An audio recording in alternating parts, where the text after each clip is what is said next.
All right. So how many of you, I want to ask you today, how many of you, by the way, watched my video that I did recently, I think a couple of days back when I was traveling, which was more around the 4 things we require to win the game of paid advertising. How many of you watched that? Okay, great. Awesome. So I'm going to just give like a 1 second recap, okay, of that particular, basically the essence of that video, because what I'm going to be talking today is more or less like an extension of that same fundamental that I talked about in that video, okay?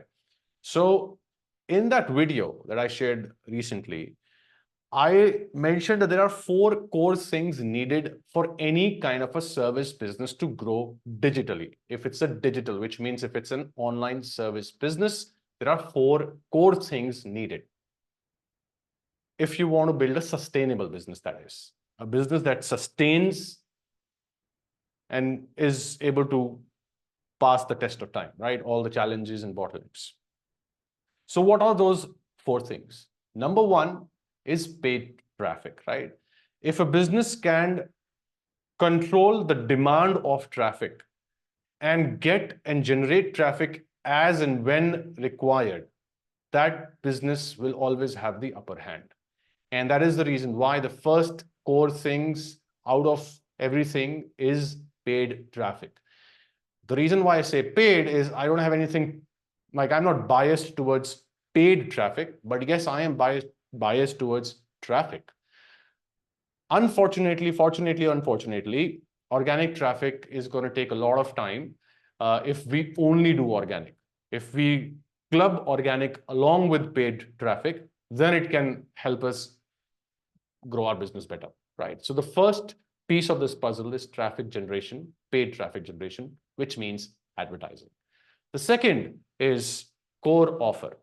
And the second is self-liquidating offer, an offer that can help us recover our advertising cost, especially when we don't have enough advertising budget, right?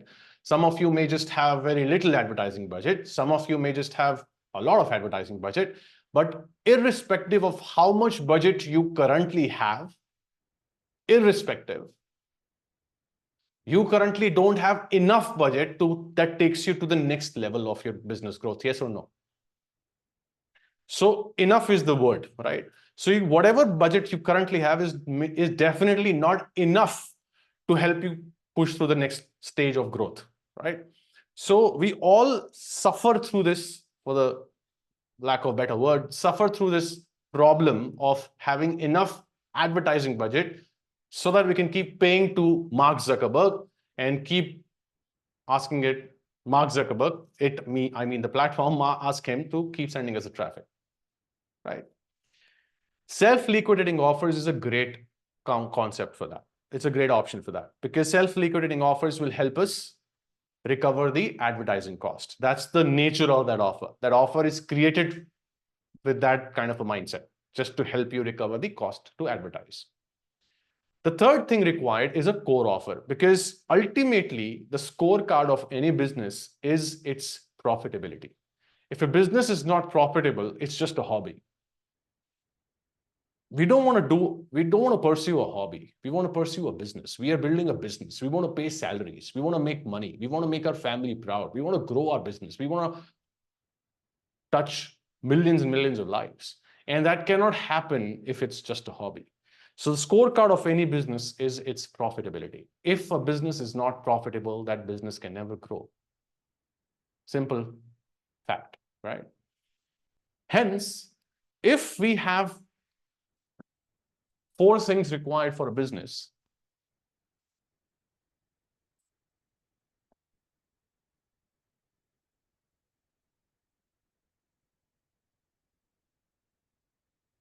here we have SLOs, self-liquidating offers, and then we have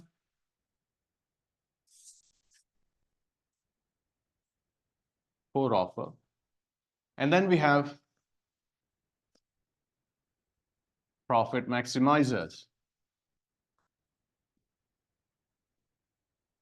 If we want to build a digital business that is successful, sustainable, something that makes us enough amount of money and helps us lead a meaningful life, a happy life, we are going to require these four things. Now, if you have money, which means you come from a background where you are able to afford to keep spending money on traffic generation until and unless someone buys your core offer directly, if in case you're that person, good for you. You can skip that. You can skip the SLO. But 9 out of 10 times, this is not going to be the case, right? And hence, I see the business building equation in regards to digital businesses, especially service-based businesses like agencies, freelancing, course creators, coaching programs, mentorships, masterminds, anything that's to do with service that you are offering digitally. I see these four things to be the core foundation of a successful business. Without this, nothing can work well. At least it's never going to be sustainable. There are exceptions, and we're going to talk about that today. But here's a thing that if you carefully notice, it requires for you to have success in this business, right? You can refer to the previous video that I've shared before a couple of days back. And I talked about why we need SLOs. I talked about that, why we need, I dove deep into this, right? But today I want you to understand this. Like I said, this is an extension of that same video. I want you to understand that there is one skill. In fact, as a matter of fact, there are two skills required from a very unusual, not unusual, but less spoken perspective that I see people not talk about it when it comes to building businesses, right? Digital service-based businesses. Here are those two things. Two skills. The skills required are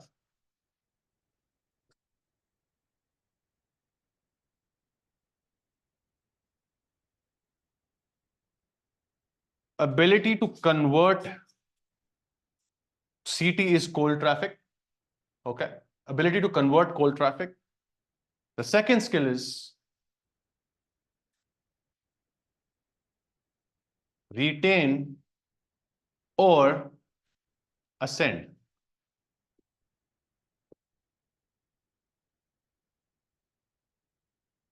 That's the second skill.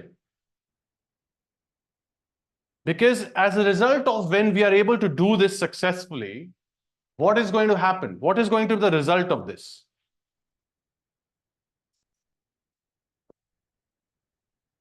Higher lifetime value per customer. So essentially, the business as a whole, if I have to give a high-level overview, business building as a whole, in regards to service businesses digitally, it all boils down to these two skills. Converting cold traffic and then retaining or ascending cold traffic that we have already converted. Yes? Today, what I'm going to be talking about is the importance of one skill. A skill that is going to help you do this. Because this is one area where you will learn a lot about top of the funnel, right? What you do in regards to your ad creation, your hooks, your headlines, your sales pages, your landing pages, your funnels, your go-to-market strategies. All of this is to convert cold audience who don't know you. Yes? And we typically, usually when it comes to marketing, even inside our inner circle and also other places, usually you'll see people talk about this more, right?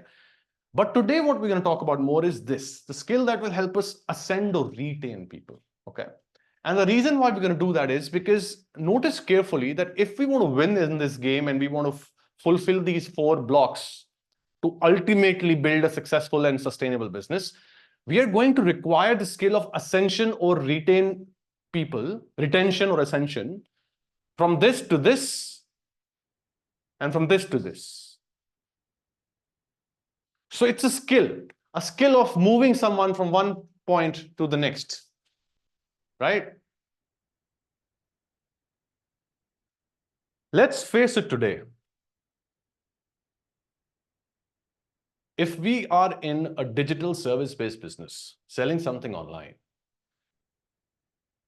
a lot of I must say, and I'm pretty sure you guys will agree, that our success depends on how much are we able to upsell. Ultimately, it comes down to that, right? How much are we able to upsell?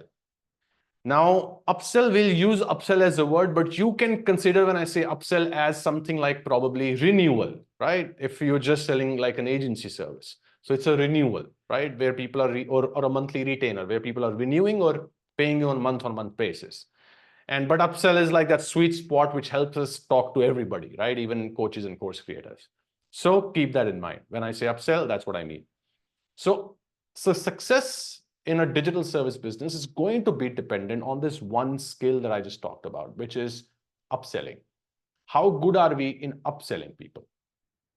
That's what it will depend on. And before we move further and dive into today, what it actually takes to ascend or retain people or renew people, what it actually takes to make that happen, I'm going to go ahead and talk about two of the most biggest misconceptions. And yes, I say misconceptions people have. Okay, so I'm going to talk about those two biggest misconceptions. And I almost can guarantee that everybody in this room today have these misconceptions. Okay, and I can tell you, all of us go through the same kind of misconceptions because, and I'm saying these are misconceptions. These are not like the truth. This is not what the reality is. These are misconceptions. So what are these misconceptions? Now, there are two of these, and I'm going to tell you, but I'm just going to, okay, yeah. So I'm just going to put Shilpa on mute. All right. So now there are two misconceptions. Okay. What are these two misconceptions? The first one, pretty interesting one.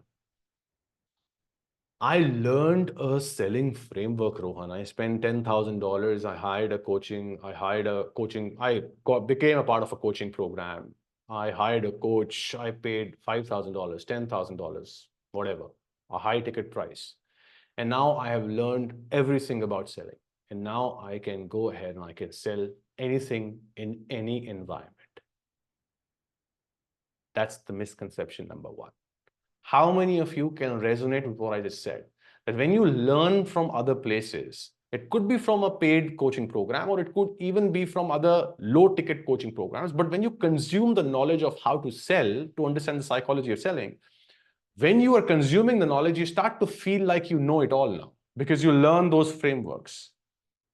And then you start to feel, because it's making so much sense to you when you're learning and you're getting some aha moments, and you're always getting those bulb on moments because you're learning new stuff and you're getting answers to your questions that you had in your mind.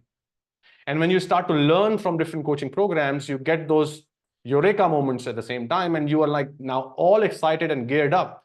And you feel that all that you really need to do now is just go out there and start selling, and you will be able to sell because you have learned this brilliant framework from somebody who's extremely successful. How many of you know what I'm saying?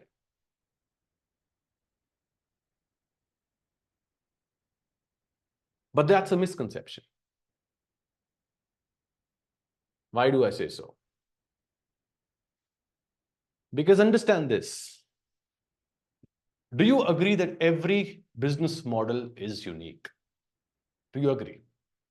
Every model that we follow is unique, right? Selling through workshops is paid workshops. For example, selling through paid workshops is different than selling through free webinars. Today, I want to decode that. And that's what we're going to talk about. That how every business model requires a little different approach, subtly different approach when it comes to selling. And while the psychological foundational stuff will pretty much be the same across any kind of selling framework you follow, and everybody who's teaching that, all the great legends are amazing, and I've learned a lot from a lot of people, but those are just psychological foundational stuff. None of it guarantees that if you learn something, a framework from somebody is going to be applicable in your niche and or your business model.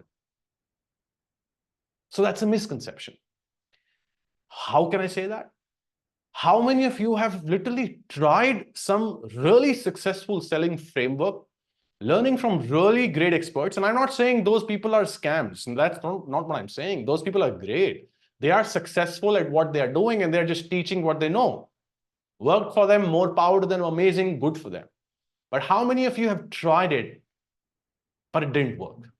Yes, a lot of times, some portion of the reason why it did not work has to be us, right? It's on us.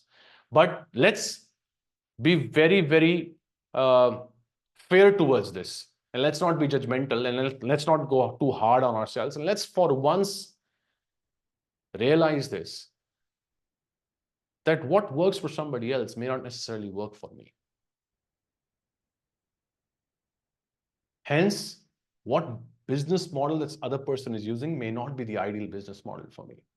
Because I may not understand the major needle movers or the little nuances that go inside of a business, the engine called as business that makes a business grow. We may not realize the little nuances. Therefore, if we will try to just replicate someone else's ideas or frameworks exactly, word to word, it may not just get us the results that the other person is getting, because of so many different variables that there are when it comes to selling. So that's the first misconception people have, that I've spent so much of money. It has happened with me before. That's why I'm bringing it up. And it has happened with me a lot of times. People go to different places. They learn a lot of selling frameworks, which are great. All the frameworks they're learning are great, but they're not able to get the results they want from it. Like what they expected, the results they don't get. And then they start to blame the frameworks. Frameworks are not to be blamed. You must understand, and we must understand, as aspiring entrepreneurs or entrepreneurs, we must understand that not every model is going to be able to get you the desired result using a specific, any random selling framework. Hence, every model has a specific selling framework or things, stuff to be kept in mind in order for that model to really get us the results we desire from selling. Clear? Today, I'm going to talk about that, and you'll understand that by the end of the session today. There is a second misconception also that I want to talk about before even I dive deeper into stuff. And the second misconception that I want to talk about today is a misconception which is, pretty interesting one. Very, very common. Very, very common. I don't have case studies and testimonials. That's why my conversions are low or nil. This is something everybody thinks even before they start selling, or everybody experience low conversions, because that's how everybody starts. They experience low conversions, and then they start to find the reasons to feel good about themselves, that, oh, I am good. I just don't have those case studies and testimonials, and that's why I'm not getting results. And we just start to feel like, just to make ourselves feel good about it, we tell this to ourselves. But that's not what the truth is. So what is the truth, and why do I say so? Why do I say that it's a misconception? I want you to write something down today. Yes, having case studies and testimonials help, but all that these things will help you with is amplifying, not qualifying.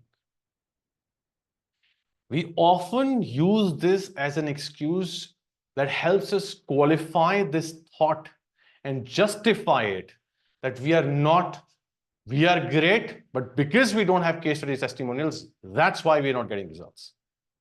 But today I want you to remember this, that having case studies and testimonials is only going to help you amplify what you already have, right? What do you mean by the word amplification? It amplifies, it magnifies what you already have. So if you are saying that you are so good, having case studies and testimonials will just magnify that even more. But it will never ever make you qualify And the reason why I say that is because you'll realize it. I'll ask you this today. So many times, or rather, I'll just tell you, so many times we go out there and we buy stuff from people who don't even have testimonials and case studies, or enough of testimonials or case studies, or testimonials that we don't resonate with. And we end up buying from them. And then when it comes to selling our stuff, and when people don't buy our stuff, we feel that because we don't have case studies, testimonials, nobody's buying, or very low conversions are happening. How many times have you bought stuff from people who really don't have case studies or testimonials? Come on. Like just get out of your mind for once and just come in the real world, and just don't just, like, come on, look at everybody. Look at how I started. Look at how everybody starts. Everybody starts from zero, which means everyone starts when they don't have any person using their product or service. That is how everybody starts. Everybody. How do you think they sell? Such a simple question, but such an honest reality check. That's exactly how even I started. Nobody starts with a bunch of testimonials or case studies. Yes, you can have strategies to gather some case studies and testimonials, which is for later. Yes, you can have that as a practice to ultimately, eventually have a bunch of testimonials or case studies, but that's not how we start. Still, people buy. Still, people become successful. Who start with no case study, no testimonial, still they're able to sell.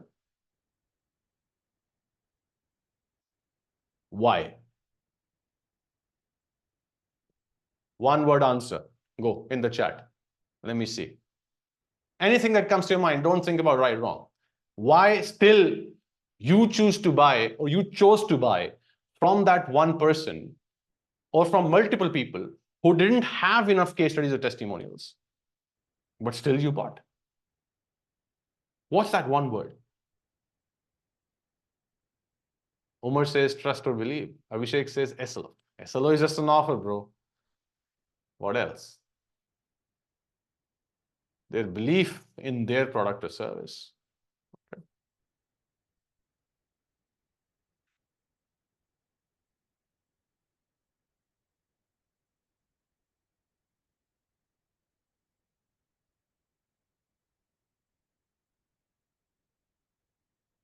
Here's why people buy: because of.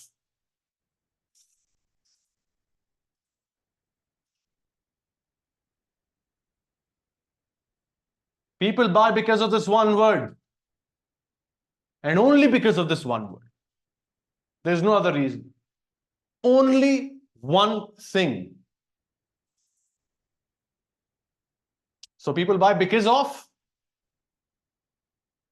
But here is why, or here is what leads them to buy because of this trust. Here's the magic word.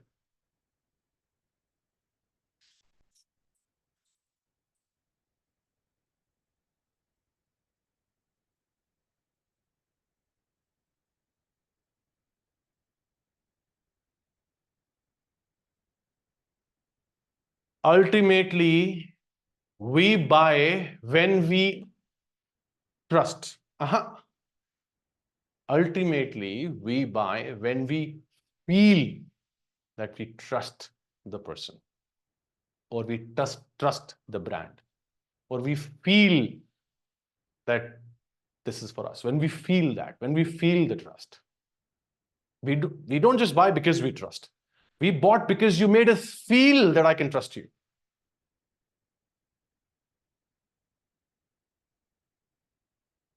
Another important part. I have not completed my sentence. And that other second part of the sentence is even more important. So the first part of the sentence goes like, ultimately, we buy when we feel that we can trust the brand or the person. And we don't buy when we don't feel it can be trusted. That's the complete sentence, which means it is equally important for you to realize that if you're not able to make people feel that you can be trusted, that you as a person in a service business can be trusted, if you can't if you can't make people feel that, they will not buy. Because right now, don't forget that the biggest misconception, the second most misconception people had, or people still have, is that I don't have case studies or testimonials, that's why nobody's buying from me, or less number of people are buying from me. But that's a misconception. And I can go to anybody and ask this question, and they will tell, yes, we buy almost every day. We buy stuff from people that we never knew. That there's always that we always try something for the first time. And there's so many things we try for the first time.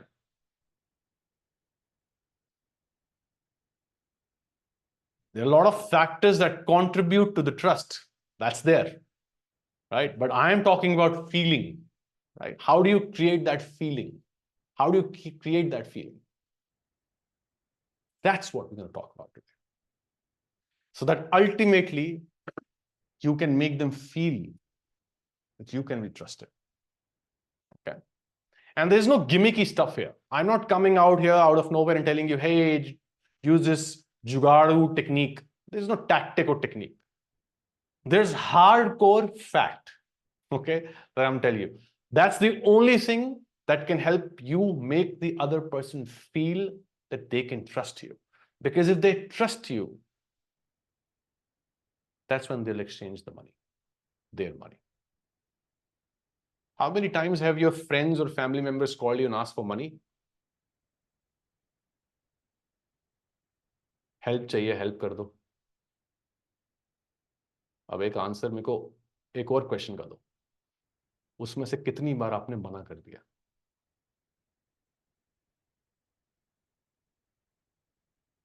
और एक और आप answer दो, क्यों मना करा? Because you can't trust that person with money.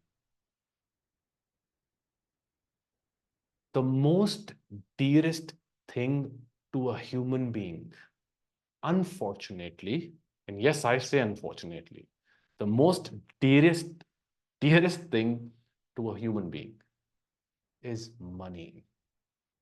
And when you are selling somebody something, you're asking them to give you their most dearest thing they own, not how much of they have, as much of whatever they have.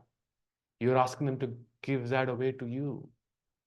Why would they do that if they don't trust you? Now tell me that when we have case studies or testimonials, are we not trying to prove a point that, hey, you should trust us? It all boils down to that, right? But we also know for a fact that when we don't have case study testimonials, we have still bought things from people. We have still bought things from other brands, which means, therefore, at the end of the day, it's not about that only. Hence proved. Now we're going to talk about how to make it happen. How do we make this happen? Now we're going to try to understand that, okay?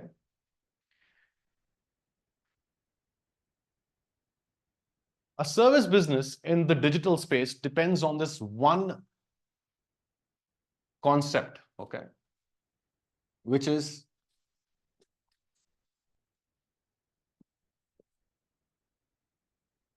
Ascension, right? If we cannot ascend people, we cannot grow a business in the digital business space. Ascension could be of any shape or form. For example, you could probably be selling a monthly retainer service at, say, for instance, 50,000 rupees. A client has been there with you for 3 months, paid you 50,000 every single month. The 4th month, you tell the client, hey, why don't you just pay me, say, for instance, for next 6 months together, And when you do that, it'll cost you this much, and I'll give you 3 extra things with it. Just making this up, trying to tell you that Ascension is everywhere in every business, right? That's an Ascension. When you sell something to somebody as the first thing, and you're now telling them, here's another thing, that's also Ascension. You take them from point 1 to point 2, point A to point B. That's an Ascension. So every business that's a service business has to be and is built on this one thing, which is Ascension. Every business, irrespective, because we are talking about service businesses, irrespective of whether it's a low ticket or a high ticket, irrespective, whether you go for a high ticket business model or you choose to go for a low ticket business model, irrespective, Ascension happens everywhere. Because without Ascension, the business just doesn't make sense. In the long run, the unit economics is going to break and everything is going to fall apart. It just doesn't make sense, because Ascension means helping you increase the lifetime value per customer. And that's the most strongest foundation for any service-based business, lifetime value per customer. Because if our lifetime value per client or per customer is not high, we can't grow. Unfortunately, that's the truth, because the 4 boxes, remember, the first is paid traffic. And if our clients are not worth, or customers are not worth more to us, then ultimately our competition who can afford to spend more than us will continue to win. In the words of Dan Kennedy, the business that can spend the most to acquire a customer wins. That's just the way it is. Let's not run away from it, right?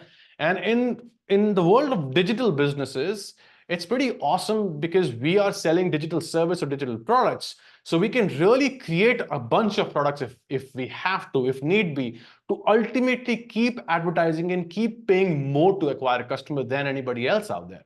Slowly and gradually, we can reach to that level where we can spend as much as we want. So that's the beauty about running a digital business. And that's why if you ask me offline or online, I would always say online digital business, because it just makes more sense. So coming to Ascension, I'm going to talk about, and I'm going to start with the first thing that I mentioned today, which is out of the misconception, which is about the business model.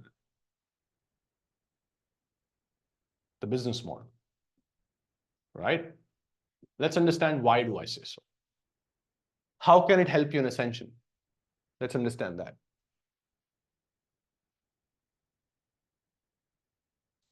And I mentioned that every business model is unique, which means, therefore, every business model by law has to follow a unique selling framework, right? So today I'm going to talk about a couple of these 3 business models primarily, because these are the most common ones. And I'm going to show you how everything is different, yet one thing is common between all of them.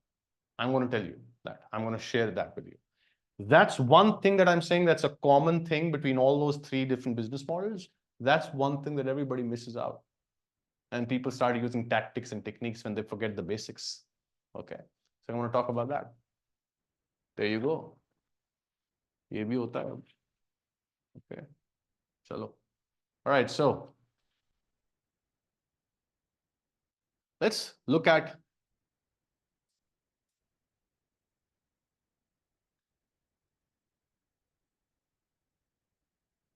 free webinar.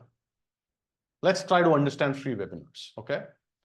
Let's try to understand on what note is our conversation starting.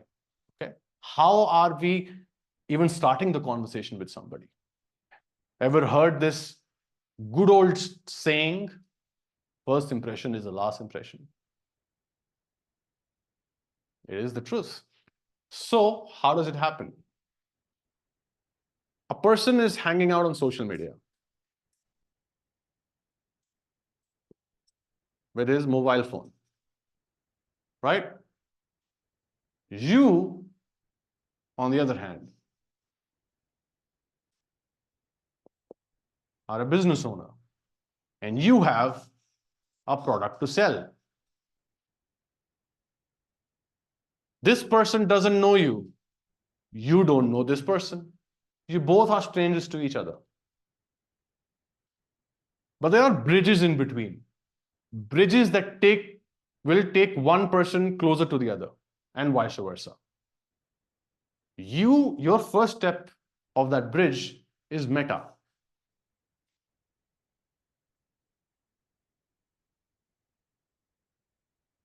You go to Meta and you tell Meta, hey, I have this much money. Take this money, run ads on your platform. Because this guy or girl or these bunch of people are hanging out on your platform. So I want you to take my money and in return, take this product, the ad that takes them to this product, and deliver them this particular ad so that they get to see what I have to offer. So that they get to see what I have to offer. Yes? Now, this is a free webinar funnel that we're talking about, right? So what happens typically is, did you say, hey, it's free? You don't need to pay anything. Nothing to pay. Nothing to pay.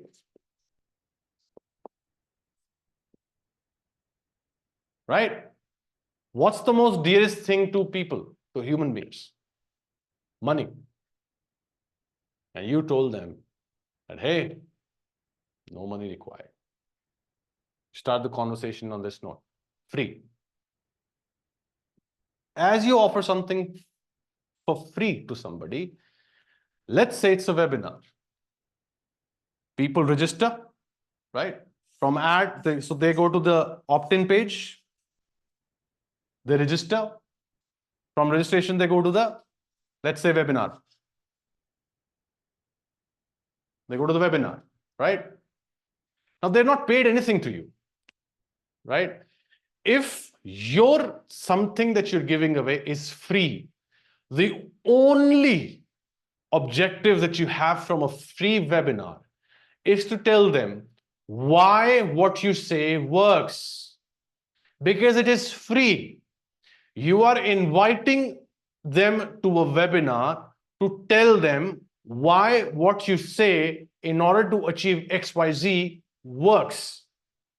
The only reason you're doing a free webinar is to earn an opportunity to tell them why it works. When you have to tell people why it works, and the only objective is to tell people why it works, majority of heavy lifting happens with stories. Because facts tell and stories sell. Therefore, you will observe that a lot of free webinars will have a lot of stories in it. Because facts tell and stories sell. Because ultimately, an objective of a free webinar is to market you, show you an ad about why this vehicle that I am driving can take you from point A to point B better than anything else, get you to that webinar, then convince you why I said so, what I said, and then make you buy what it actually is. Make sense? Now, this is how everything started. Hence, this frameworks like Russell Brunson's amazing perfect webinar framework, that happened, and a lot of people teach the different frameworks, but all of them originated from free webinar because that's just pretty much how a lot of people sell. But at the same time, as you move from a free webinar and you have a selling framework, which is pretty much like the way the high-level overview that I gave to you, and you take that same psychology and then you move towards a paid workshop. Yeah, from a free webinar to a paid workshop. Same thing, but now someone has paid you money. Whatever, 100 rupees, 500 rupees does not matter. They've paid you money, and money is the most dearest thing to someone. So they've paid you that. You just took their money. Now, once you've taken their money and you bring them to your webinar, oh God. Once you've taken their money and you bring them over to your webinar.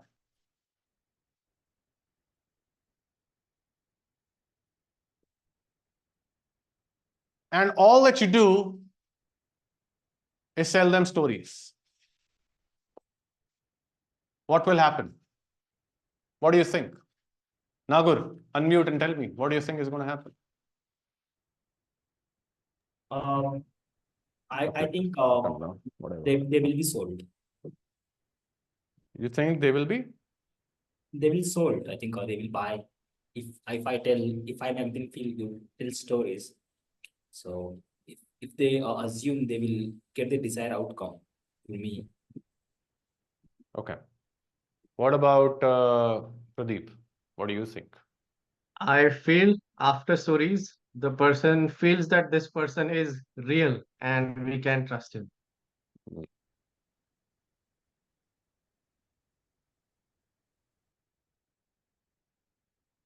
Human beings are often waiting to make that judgment. And we're pretty quick at making those judgments. And we are very hard on people on that. Once we judge somebody, it is very hard. And once we've made that assumption, judgment, it's very hard for us to get past it. Like, then it's like, ho gaya, right? That's what we have decided, and that's what it is. When we exchange money, which is the most dearest thing to people, and all that we tell them are stories inside our workshop, which is only to tell them why you need to do this, why you need to do this, which is what you could have done in a free webinar also. As a result of it, your conversions are always going to be low. What I'm sharing with you is the same understanding in psychology, using which I easily close 5 out of 10 calls that I get on. And when I say I'm like extremely high ticket, right? So 5 or 10 times it happens if I have to give you a number to it. Hardly has it ever happened that a person had money and didn't pay me. The only thing that they told me later on, and they even reached out to me so many times, that if I can make an exception and make like an EMI plan or something like that, that they can pay to me, and they just want to work with me. Hardly has this ever happened that a person has told me it's money, the issue. Hardly. This has hardly happened in a service model, which is agency business. But I can give you the same example in my workshops also, one-to-many format. The only thing you remember, I told you I'll talk about different models. So that's like free work. That was free webinar. This is like paid workshop. Let's talk about the third model. And because this is all messy, I'm just going to talk out because there's no whiteboard anymore. So just listen to me now. The third model is selling on the call, one-to-one, high ticket acquisition funnel, right?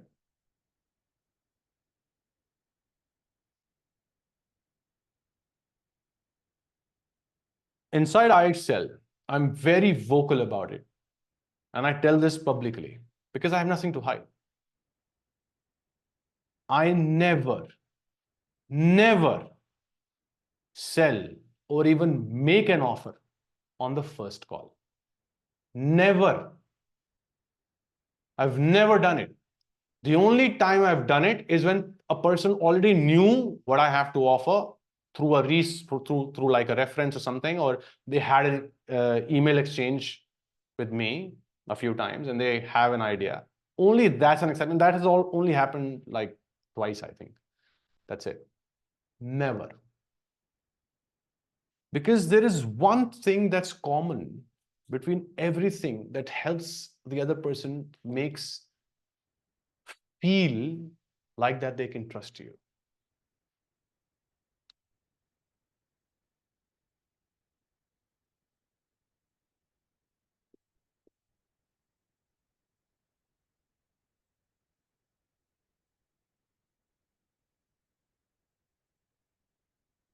Nothing, no technique, no tactic, no selling framework can outrun this evergreen formula. Leading with value.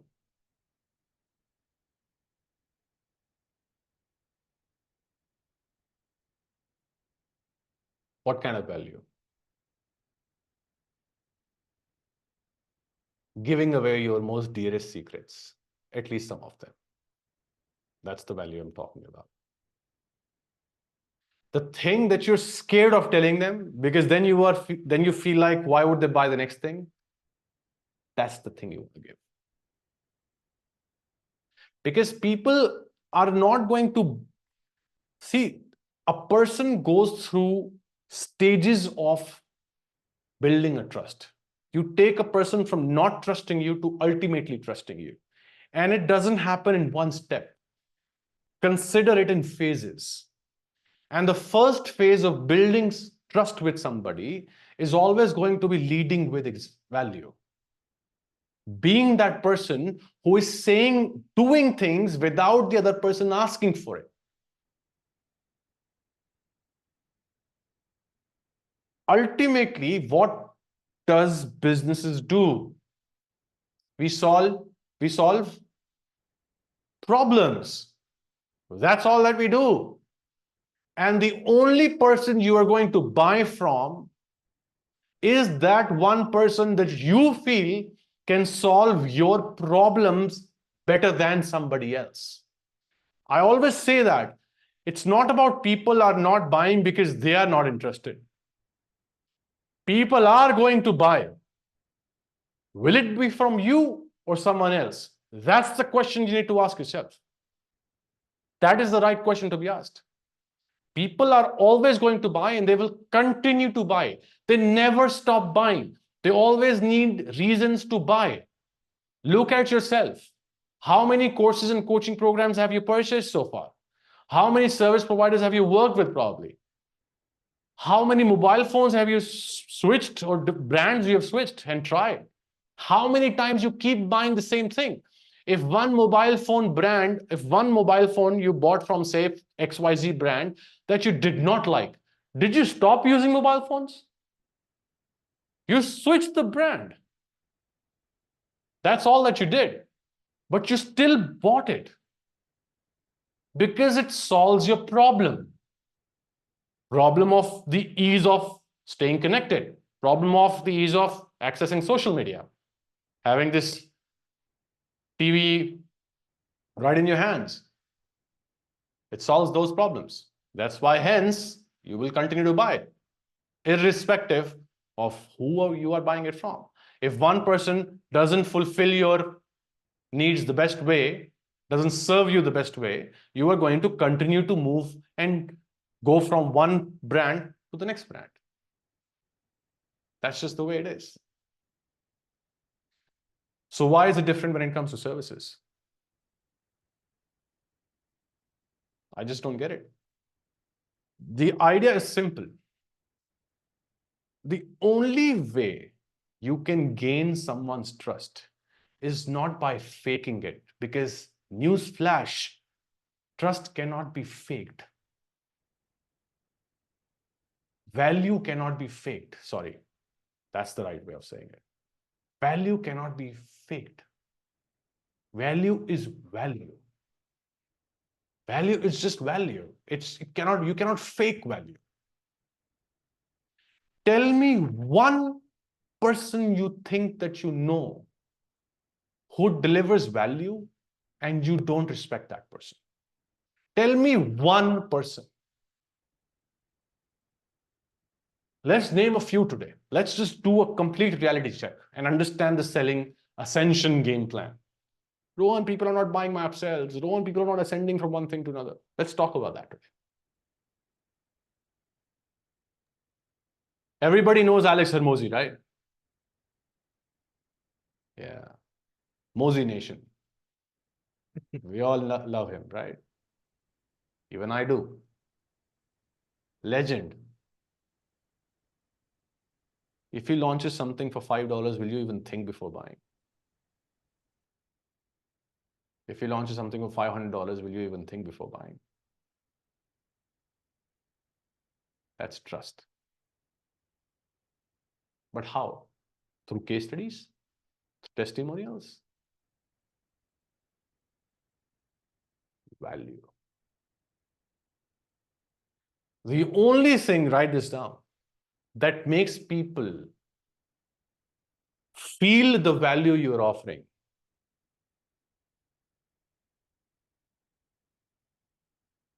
is by going to your competition, seeing what they're charging money for, give it away for free.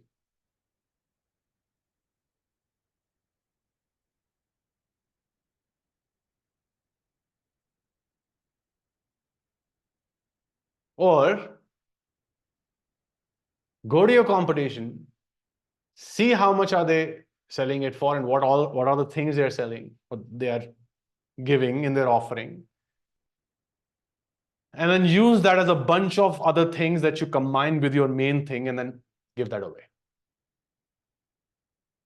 That's the way you gain value. You gain value when you deliver value when you under talk and you over deliver. So simple, people keep forgetting this. When you under talk and you over deliver, कम बोलते हो और ज्यादा देते हो, उसको value कहते हैं. तब उसको डिफाइन की जाती है, वो है वैल्यू, वो होती है वैल्यू. स्टोरीज वैल्यू नहीं है. स्टोरीज सिर्फ जो आप बोलते हो उसको फर्दर जस्टिफाई करती है, उसको फर्दर लोगों को इंस्पायर करती है, इमोशंस को हिट करती है. बट स्टोरीज से सिर्फ कोई बाय नहीं करता. Facts tell and stories sell. This is a one complete sentence. Why are we only looking at stories sell? Facts tell भी है. It's facts tells and stories sell. That's what the complete sentence is. Stories sell पकड़ लिया, वो stories पे stories सुनाई जा रहे हैं. अरे facts भी तो बताओ, वैल्यू भी तो दो. वो कौन देगा? मेरे को खुद बताओ यार. मतलब इसका कोई आज टैक्टिक, कोई फ्रेमवर्क्स नहीं है. ये रियलिटी है जो मैं तुम्हें बता रहा हूं. This is the fact. मेरी पूरी जर्नी सिर्फ एक ही चीज पे खड़ी है and I can vouch my life on this. और मैंने बहुत गलतियां करी हैं. Like I am a human being, right? मैंने वैल्यू से ही लीड किया, फिर मेरी वैल्यू डेप्रिशिएट हुई, मैं भी शाइनी ऑब्जेक्ट का फिर से पार्ट हिट हुआ, सिंड्रोम फिर से हिट किया मुझे, मैं इधर डाइग्रेस हो गया इधर उधर. बट मैं वापस आया उसी रास्ते पे, बिकॉज मुझे रियलाइज हुआ कि इस चीज से बढ़ के कुछ नहीं है, कुछ नहीं है, इससे बढ़ के कुछ है ही नहीं. मेरी पूरी journey is value, my entire journey. The biggest hack is when you need to understand two things, and that's how you create the perception of value. Okay, so write this down: how to create perception of value. How to create perception of value. Perception of value is created by remembering and keeping in mind these two things. Number one, under talking, over delivering. That's how the values perception is created. For example, you have 6 things to share with people. Don't say those 6 things in your marketing, because marketing is where you talk. Give them 3 things in your marketing. 3 things that are good enough for them to come and listen to you. 3 things that are good enough for you to earn an opportunity. Those 3 things. Assuming if you have 6, tell them only 3. But when they come to you for 3, give them 6. Under talk, over deliver. How do you do that? Not by creating some other things from thin air. No, things that you already decided that you're going to share. But you don't need to say it if you don't want, if you don't need to. You can just only say 3 things, 4 things, and then ultimately deliver 2 more. That's how you create the perception of like higher value. That's how you create that. That's the first way of doing it. That's the first thing to remember, how to create that perception of value.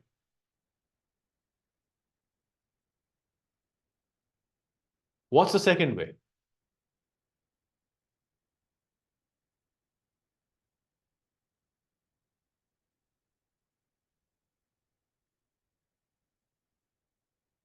Give away some of your biggest secrets.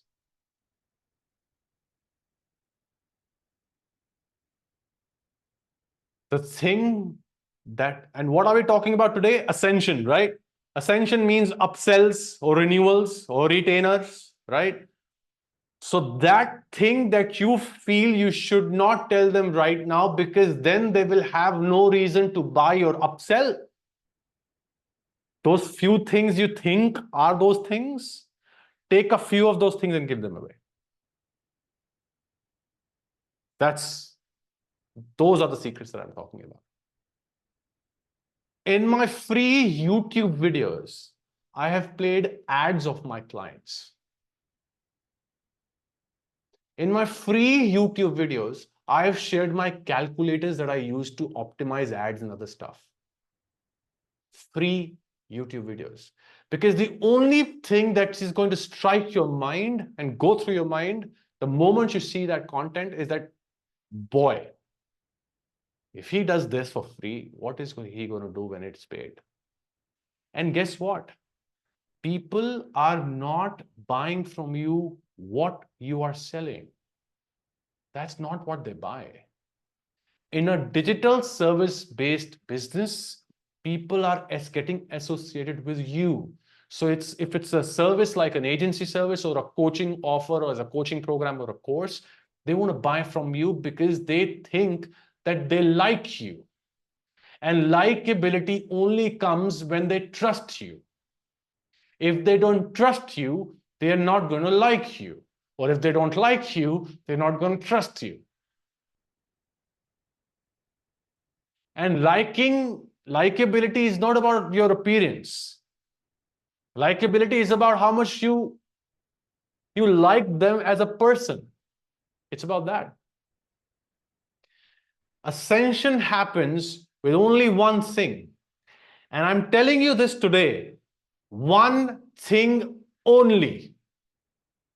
Only.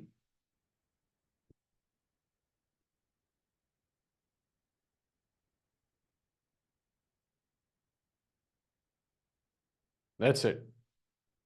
And by keeping in mind the two things that I told you that will help you increase the perception, how do you create that perception of more value? By keeping that in mind. I have 50 things to offer. I have 20 things to offer. Don't tell them everything. Tell them the most important. If you have 20 things, tell them the most important 10 things and sell them on those 10 things only. And then you deliver them the 10 more that you did not tell them. And as a result of which, case studies and testimonials start to shower upon you because you just over-delivered. Simple hack. But the reality is nobody is willing to do it because this requires effort. This requires hard work. You know what it requires more? Understanding your audience. So I want to talk about the next important point today, which is so just to recap, every business model has a unique selling framework. A free webinar is only driven with stories because it's a free webinar, which means you only need to convince them in a free webinar on why what you say is their way out. That's a free webinar. But there is a variable also in this, and don't get confused. So I want to highlight that.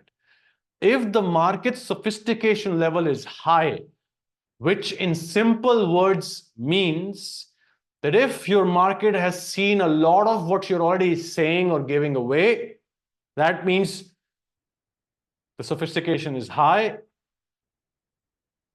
The only exception is that you may want to add value even when you're doing free webinars.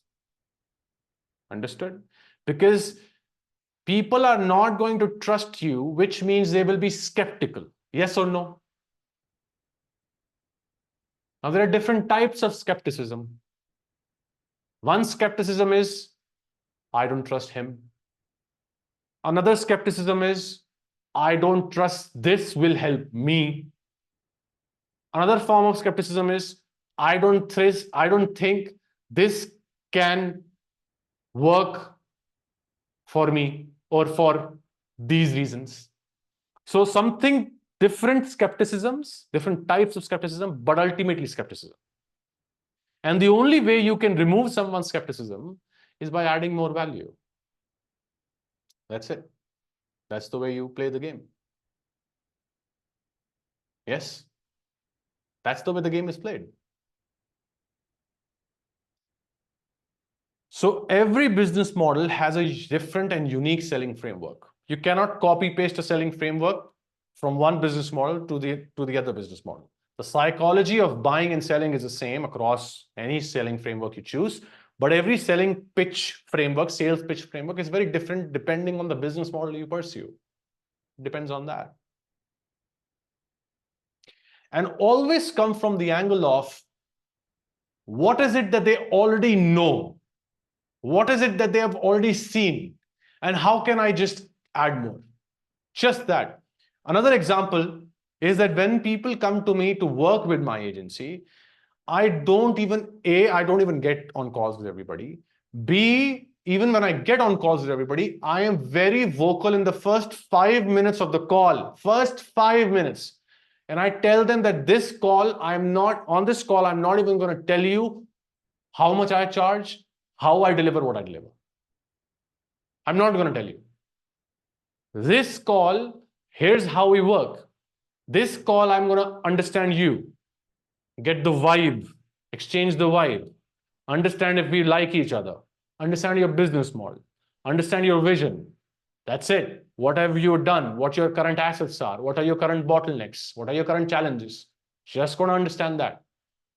Basis on that conversation, I'm going to take that information, I'm going to go back. And on this call today itself, by the end of this call, I'm going to schedule a second call with you. On that second call, I'm going to come to you with something. Option A, if I'm helping somebody launch, then I will tell them that if on the second call, I'm going to come back to you with a go-to market strategy because you need my help to launch something. So it's a go-to market strategy.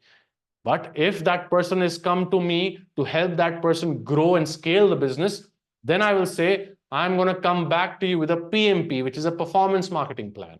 That you already have a business that you're running. I'm going to come back to you with a performance marketing plan, telling you how will I help you in your performance marketing through Meta Ads. Either that or that. But we are going to do a second call for sure. This happens in first 5 minutes. And in the first 5 minutes, they go like, what? I'm like, yes. And I asked them, and it has happened with me a few initially in the initial calls when I created this framework. And I was like, some people came to me and they asked me, why? Why do you do that way? This way? Why? And I'm like, okay, tell me this. How many other calls have you gone to? And they're like, so many calls. I'm like, have you ever purchased on the first call itself? Like then and there? 9 out of 10 people tell me no. And why the heck am I even supposed to tell you then? Sell you when you're not going to buy anyway. So might as well I just help you. So that at least if you can't buy, whenever you're ready to buy, you think of me. Why don't I come from that angle, from that psychology? Like, yeah. But 10% people tell me, yes, I have bought on the first call. And then I tell them, great. Let me prove you how it's not even the first call. Like, what do you mean? Like, how much content have you consumed of theirs? Ooh, I did not think of that. How many ads of theirs have you seen? Ooh. How many trainings have you seen of theirs? Ooh. Since when have you been following them? Ooh. You have been pre-sold. Even though you're getting on the call for the first time, but you're not hearing or listening or talking to them actually, probably for the first time, but you have been listening to them since ages. Hence, it's not the first call. It's just the first call that you are having in person. But are you really going to buy because of that call only? No. When you got on that call, you were already convinced you're going to buy. You just wanted to see if it's within your capacity. Leading with value. Why do you think content creation works that way? When you see all the people creating some awesome, valuable content. Why? Because this is the way it works. In any service or in any business, there is not just one thing that is the major needle mover. There's always going to be 10 moving parts. There's always going to be a plethora, a huge list of moving parts. And if you give away the most important ones,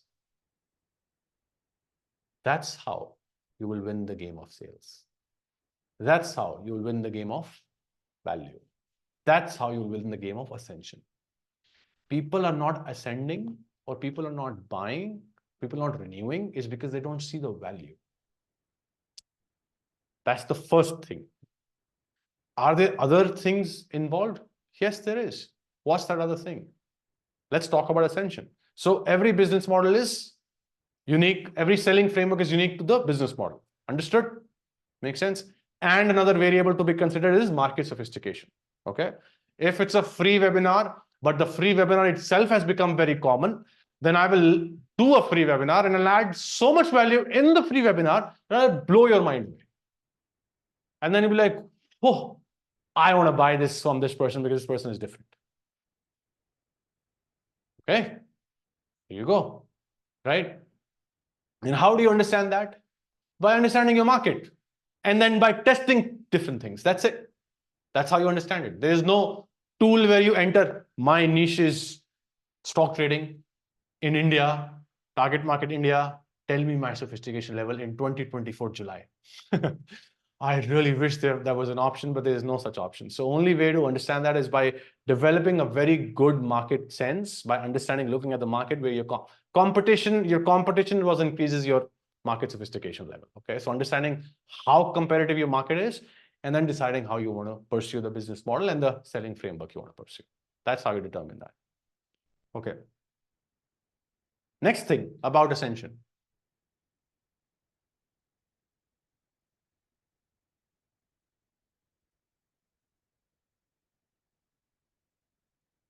One aspect of value is creating the perception of value. And the other aspect of value is making them experience the value.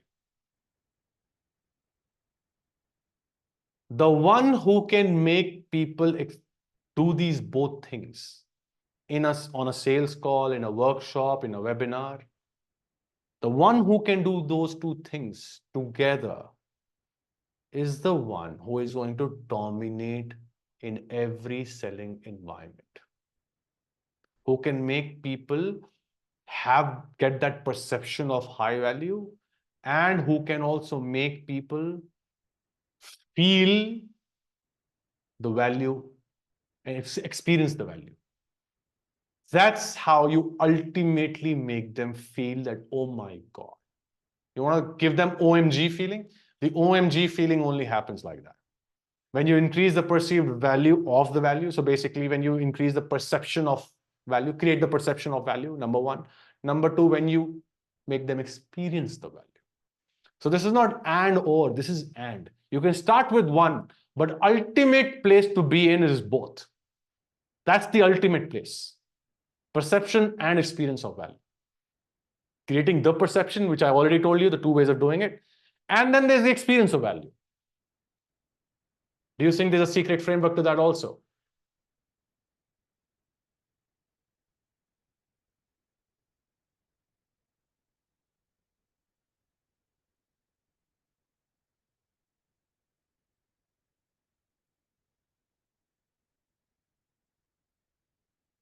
Either make them do it then and there, something, so that they can experience it,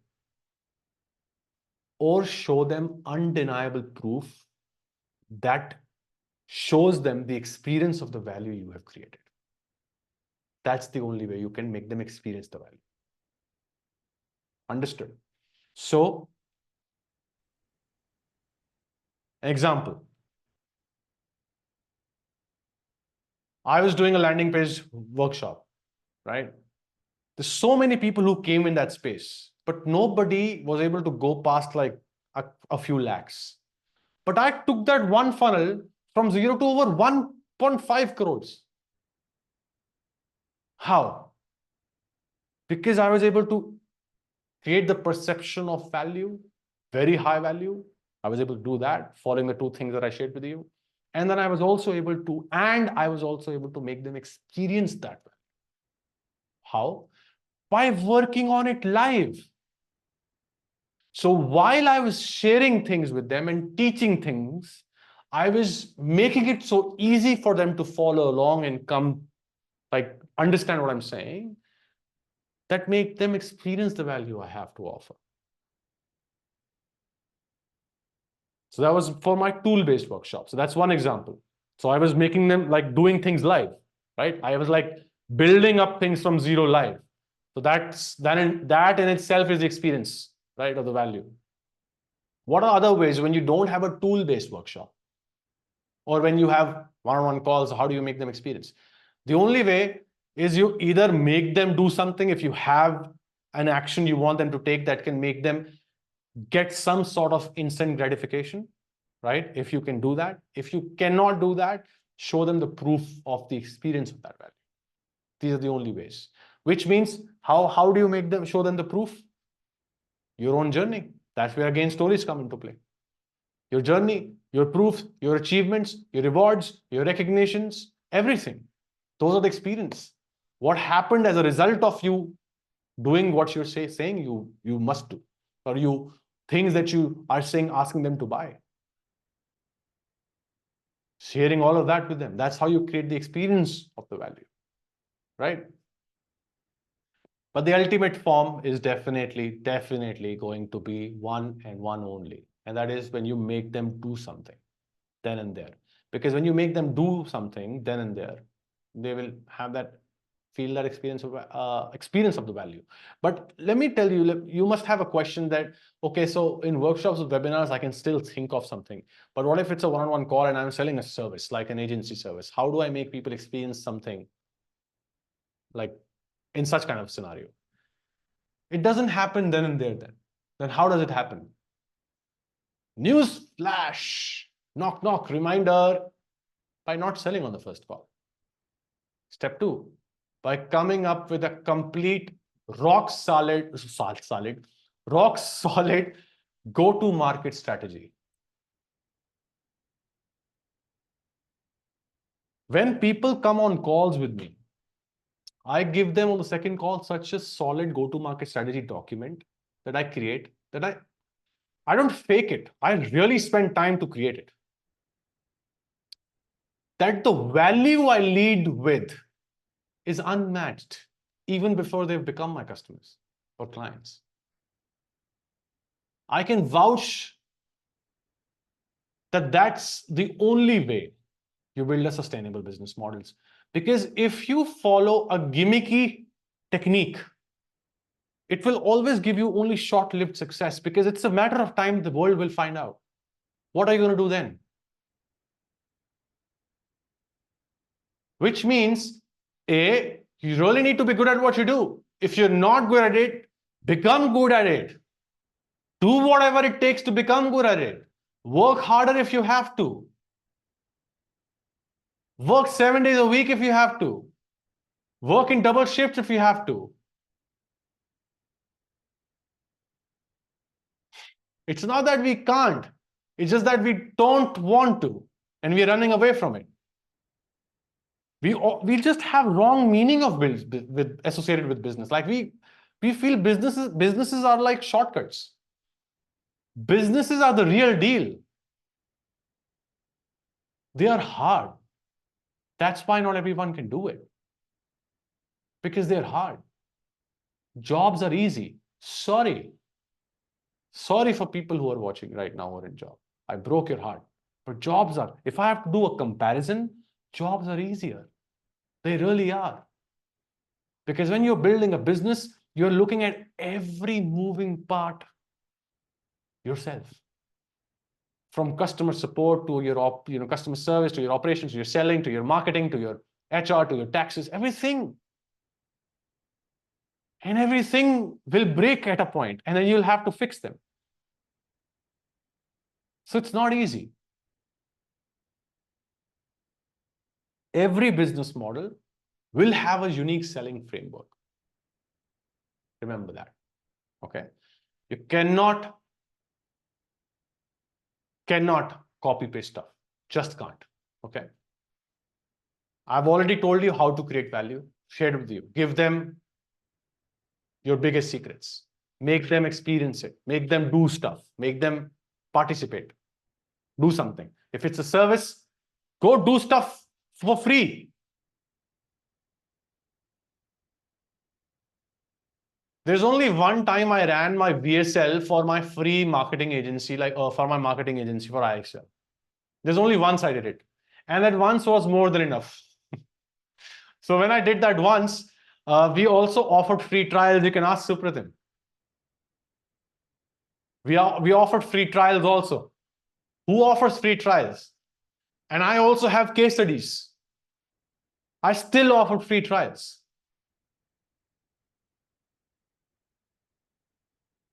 And just by me telling that person that I'm going to be giving you a free trial, just by me telling that to this person was like, tell me, don't tell me I want to pay to you right now, like upfront. Just when I said, I was like, no. I'm going to give you a free trial because I'm not even sure if I can help you in your business because I've not worked in this kind of a business model before. So just want to be sure of it. I don't want you to just put in money, and I'm not doing this just for money. I have enough clients that I can manage, and God is taking care of everything.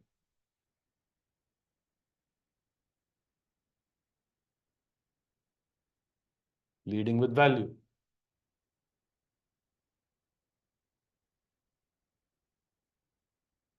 The problem is not that we don't know how to give value. The problem is we don't think that the value we have is valuable enough.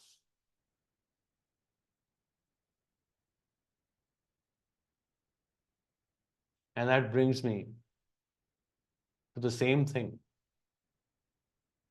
mindset over skill set, because that, unfortunately, is a mindset issue. What you don't have, what you feel you have is not valuable enough for you because you have it.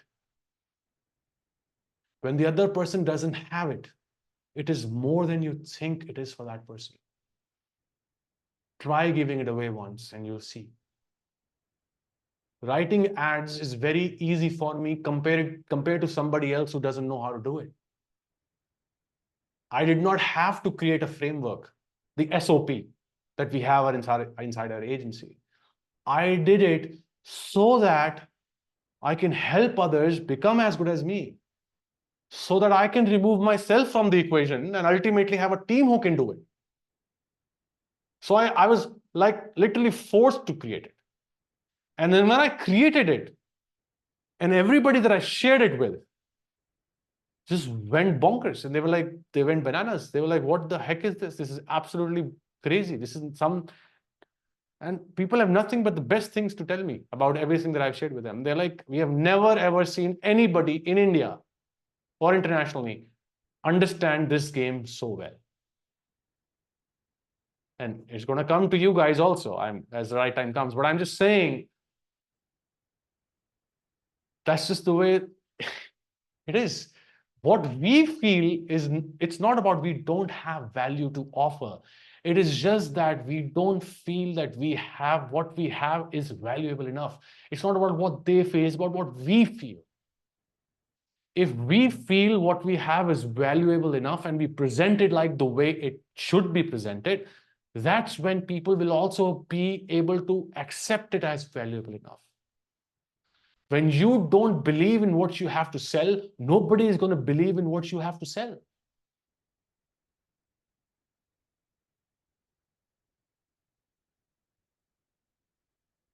That brings me to Ascension. All of this talk that I gave to you today brings me to Ascension. And what's that about? People are only going to ascend. Ascend means they're buying again from you. Yes or no? You understand that, right? It's not the first transaction. It's either the second or another transaction, the next transaction, right? So when are people going to ascend? When whatever you told them in the first place, you have over-delivered, given them more than that, and in some shape or form, you have made them experience the breakthroughs. They're going to ascend.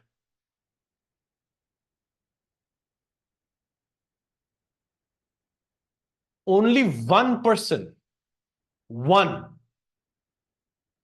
in the total history of Excel, only one person chose to not continue working with us after 6 months, which is our minimum contract period that we sign up. Only one person. Everybody that we had to let go, I had to fire or I had to terminate. Not even once. Can you imagine that?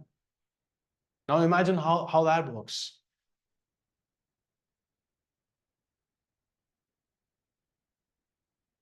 Even after people not making that much of money as a profit initially, they still continue to renew or ascend. And this cannot be faked. This is earned. You can't fake it. To earn it, you have to live it. You have to deliver it. Value. That's it. But at the same time, value is one thing. But at the same time, I also make sure that I make them experience the breakthroughs. Because ultimately, when you're in a service business, you are solving a problem. So when you're solving a problem, you have to make them experience the solution and see them coming closer to the problem you're solving. Like coming closer to the major breakthrough. You need to make them experience that. Because Ascension is happening after someone has paid you money. Now you're asking them to pay you again. Which means if during this time period, if you can make them get the amount of value, experience the amount of value in whatever money you've charged in form of revenue or any kind of a result, they will ascend. Or you can at least, if not that, fully not that, then at least if you can make them experience some sort of breakthroughs and make them hit the milestones, some small little milestones, they will ascend. That's how ascension happens. So when you are running a paid workshop, now let's come to models, examples related to models, okay? When you are doing paid workshops, do you understand that when people pay you whatever, say 99 rupees, right? They've paid you something. Amount of money doesn't matter. They've paid you something, right? They are human beings with a heart and a soul and with emotions, with desires, with dreams. They've paid you something. When you upsell them, is it an ascension? Yes or no? Because they're buying again from you. It's an ascension. How do you expect them to buy from you again when you have not delivered on what you just told them in that workshop itself? And I just told you the core foundation of increasing the perception of higher value is by under-talking and over-delivering.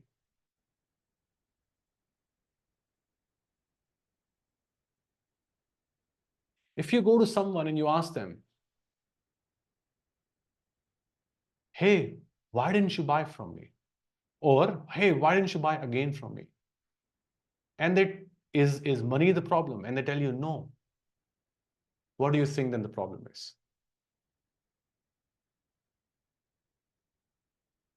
They haven't experienced the value, perception of the value. And guess what? Money is never the problem. Never. I promise you this. I promise you this. Money is never the problem. Never. If you've really earned the trust with the value you've offered, leading with value, not faking this, not by using gimmicky tactics or techniques, by literally adding value, by being genuine at it. People will arrange money, they will beg, borrow, steal, but they'll come and work with you. That's my promise to you. I've had many such experiences, many. I'm not kidding. Many. I think every 3 months I experience this once in a while. Like, it's so common. And I'm not a magic, like I don't know any magic. All that I do is I add value. That's all that I do. I genuinely care. Because when I genuinely care, I add value. So I don't fake it. I only do it because I truly mean it. And when that happens, magic happens. And when that happens, people just want to work and they want to continue working.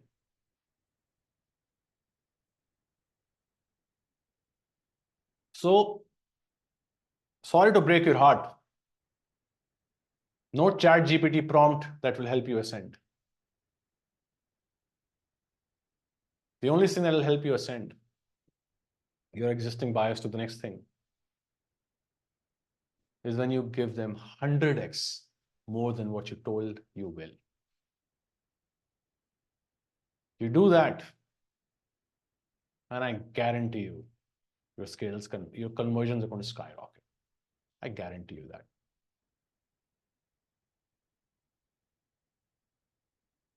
My promise to you, like I can bet my life on this, because this is, I told you, this is the foundation of everything.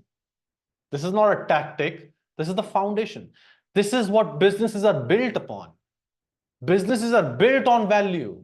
The value we offer to the marketplace. Businesses, that's the definition of business. That's what business is supposed to do. Solve problems. Businesses are not supposed to sell. Businesses are solving problems through the value they offer. And people are exchanging their most important thing, dearest thing, money, to trade the value that you have to offer with the money they have to offer. That's just it is. That's just what it is. Selling is not selling. Selling is helping. Selling is just helping. Now you must be wondering, Rohan, okay, enough of this thing, but okay, great, it makes a lot of sense and we got a lot of golden nuggets. But throughout this 123-day challenge, you're going to see me do this. So I'm also going to lead by example.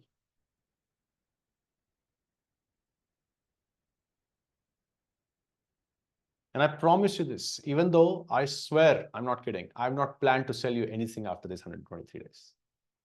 I'm not kidding, I swear, I haven't. But I promise you this, half of you are going to come back to me and ask me, what next? You know why? Because genuine value is genuine. That's just what it is. And you know what's the most rarest thing to find? Genuinity. Honesty. That's the rarest thing to find. If you can do that in your value, through your value, you will always grow. People will always ascend. They will always continue to buy from you. And still, I'm not saying that 100% of people are going to buy, but majority of people are going to buy. Your conversions are going to be way, way better. Way, way better. So what makes people buy? Trust. How do you make people trust you? Value. Not testimonials, case studies. Don't forget this entire call today. I'm going to share the replay. Watch it again. Everything I shared in this call today is extremely important, because these are the two major misconceptions people have about selling, especially when it comes to Ascension. Not just Ascension, also when you convert cold traffic, but yeah. So how do you make people trust you? How do you make people trust you? Value. How do you make people keep trusting you? Keep adding value. That's it. So the question now is, how do you make them experience the value? Right? Of course, I told you a couple of things, but what can help you understand how can you make them experience the value? Do you think that will be helpful if I tell you that? By understanding your customers. really caring for them. Not by saying, oh, I understand you. Okay, you really do? Why do you think I'm not able to go from point A to point B? If you don't understand them or their challenges, their problems, you don't understand them. So how will you make them experience the value? Which means the offer that you create, which will be able to make them experience the value you have to offer. If your offer doesn't serve those things that they really need help with, they will never be able to experience the value you want them to experience.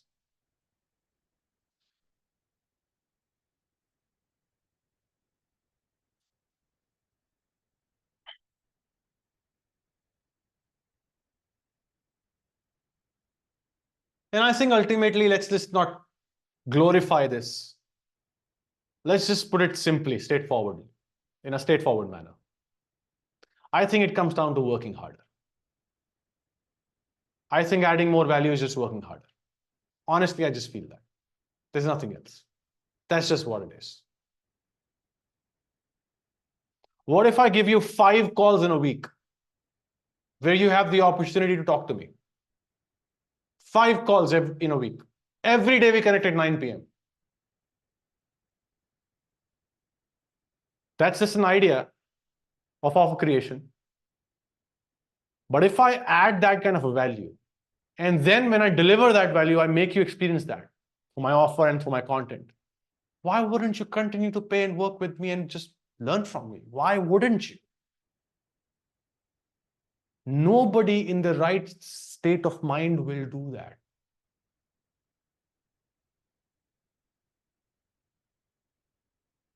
When people hold things, then they fail to create the value because they're holding things, because they're shying away, because they're hiding things. Don't hide things. Tell them things. 123 days challenge itself, again, another. You can look at so many examples like throughout my journey, but 123 days, because we are living that today, is another example of that. Because one of the rules of the 123-day challenge is 100% transparency. I just tell things because I think people, when they don't say things, is not because they don't want to. I somehow feel they don't have things to show.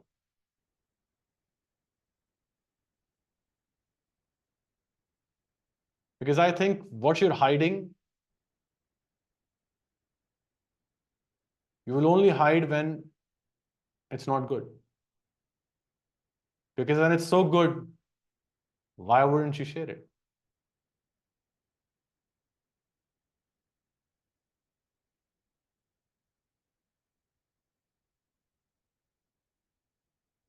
That's the way it is.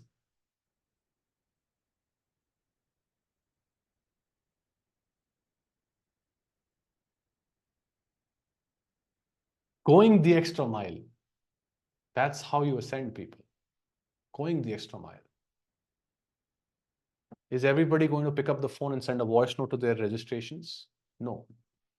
You need to do it. Going the extra mile. Is everybody going to pick up the phone and give them a phone call when somebody is registered or opted in for your one-on-one call? No. Go ahead, do it. Go the extra mile. Is everybody going to go ahead and pick up the phone and record a video and send it over by calling out their names and literally personally welcoming them? No. Go ahead, do it. Go the extra mile. Everything that your competition is not going to do, which requires more hard work, just do that. That's how values is created. That's just how it is created. But I don't want you to think like that's the only thing. Of course, you need to be good at it also, right? Of course, you need to be skilled at it. Because if you don't have the skills, then no matter how much you work hard, you're not going to get results because you're not good at it, right? So that's another level of discussion altogether. But we are talking about ascension. Ascension means somebody is paying you or willing to pay you for the second time, which means you're enough skilled that someone has paid you once, right? Now we're talking about again, paying you again. So I'm assuming that थोड़ा बहुत तो skill है. So जब थोड़ा बहुत skill है तो उसको पूरा करो ना, मेहनत करो ना ज्यादा, काम क्यों नहीं कर रहे? यही नहीं करना था लाइफ में जो कर रहे हो, यही करना था ना, तो फिर क्यों नहीं कर रहे मेहनत?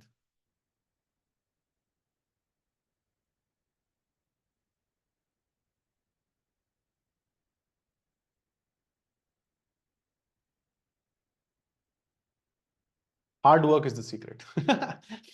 It all boils down to that. It all boils down to that, man. Like really, genuinely, it all boils down to that.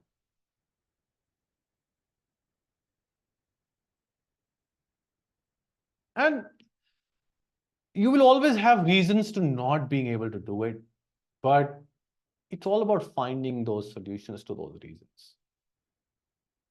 Right? Like, okay, I can't do it because I have to take care of my child. Great. How can we solve it? That's a problem. How can we solve it? Hiring help. Then hire help. Can't afford it. Great. Another problem. How can we solve it? By working hard so that we can afford it. Great. Start working hard so that ultimately you can afford it. Everything has a solution. Everything.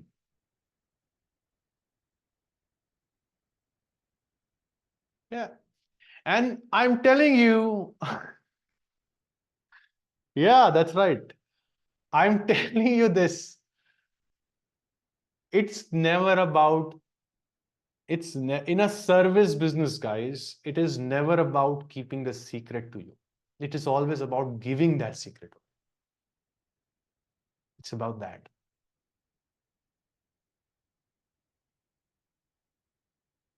The only thing that will make you to buy more of or more from the same brand or the same person in a service business is by trusting the person that he or she has figured it out. Things and stuff that you have not even thought of yet. When you have that level of trust in someone, you'll continue to buy. You will. We all do. Just the way it works.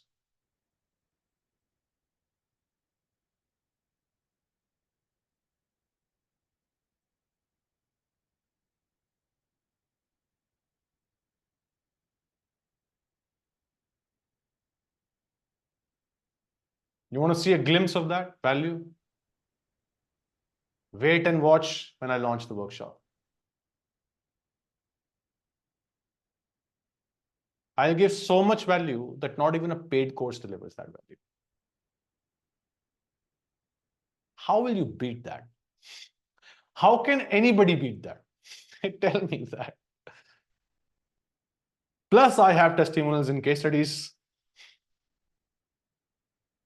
That just is a killer combination, right?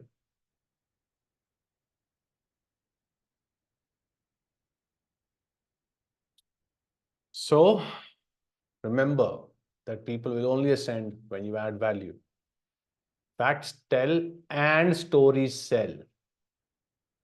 Facts tell भी वाला part भी है. So value तो दे दो.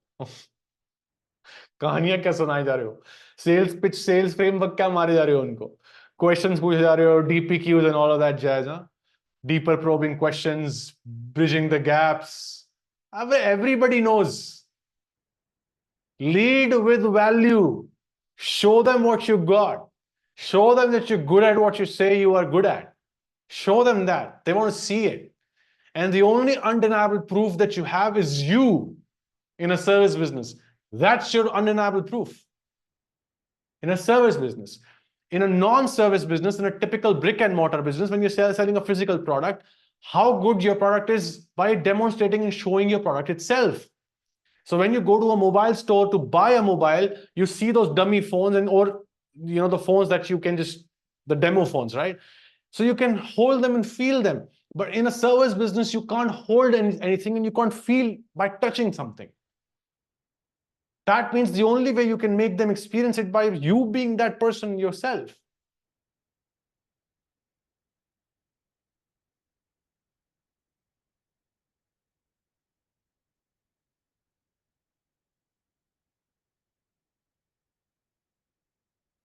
Got value?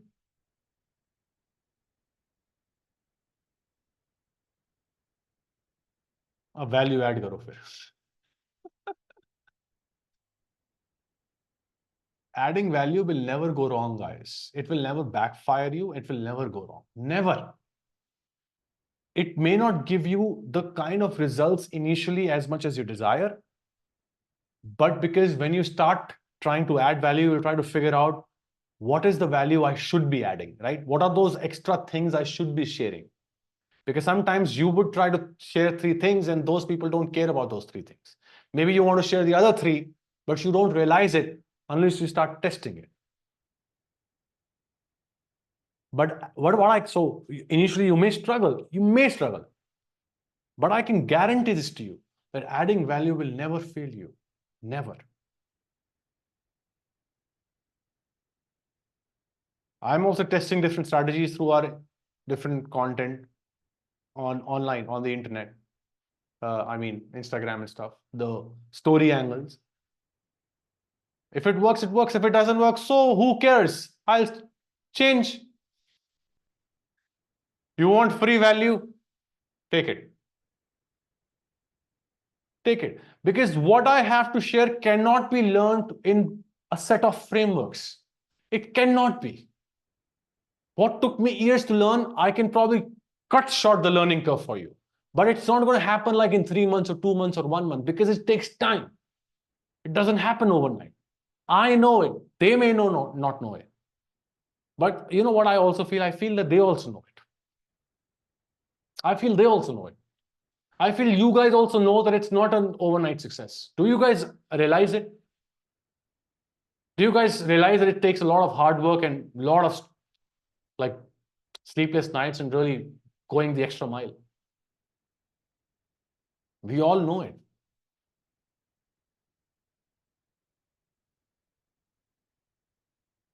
So,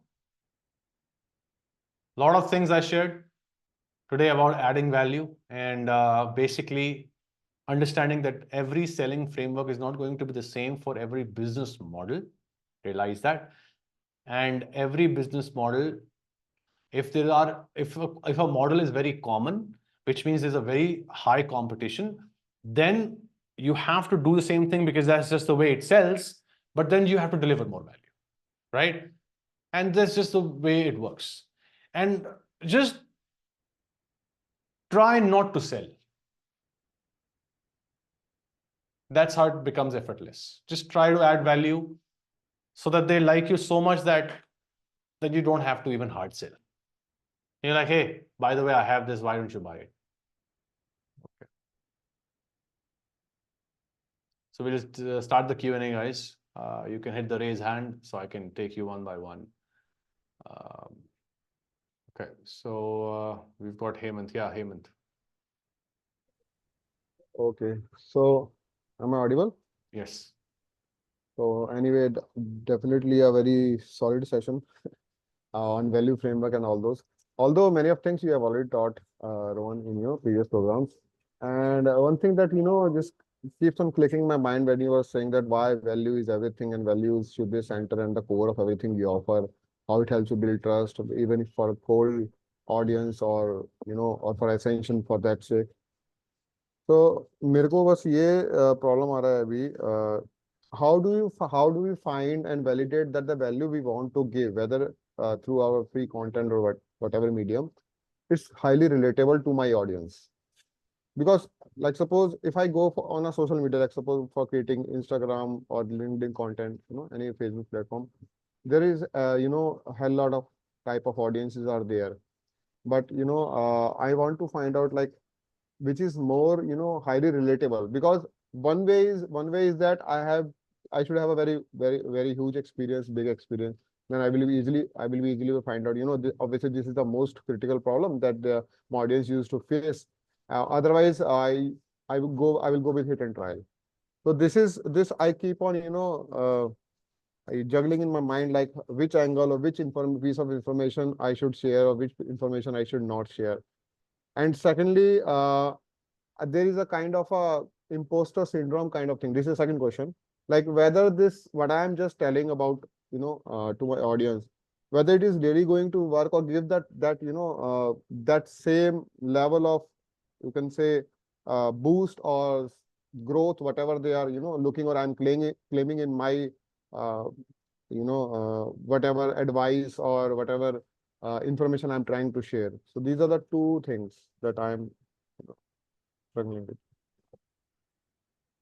So the underlying reason behind these two factors or the questions or bottlenecks you talked about, the underlying factor is lack of confidence.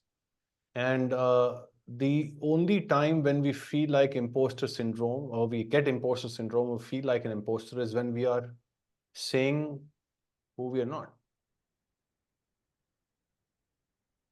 The only time we feel like an imposter is when we say things that we don't do. So when we get feeling of being an imposter syndrome, or we feel like, oh, what will people think, or we feel like, oh, what will they feel like, or what will they get the value or not, is because we are saying things that we don't do ourselves. So the honest answer to this question is to go ahead and pick up the thing that you want to create the content on, as per your understanding, and create it. This is only lack of confidence. That is it, nothing else. The only way you get over imposter syndrome is when you start saying things you are. So when you tell them that, hey guys, here's who I am, and stop thinking about saying things that you're not. So stop thinking about you being somebody else and trying to present yourself as someone else when you're not that person. So if you're not an agency owner right now, don't sound like one, because you're not. Just tell people that you're not. That's it. All that you have to do is tell them that you're not an agency owner, but you've spent more than 5 lakh rupees on learning about marketing from different people.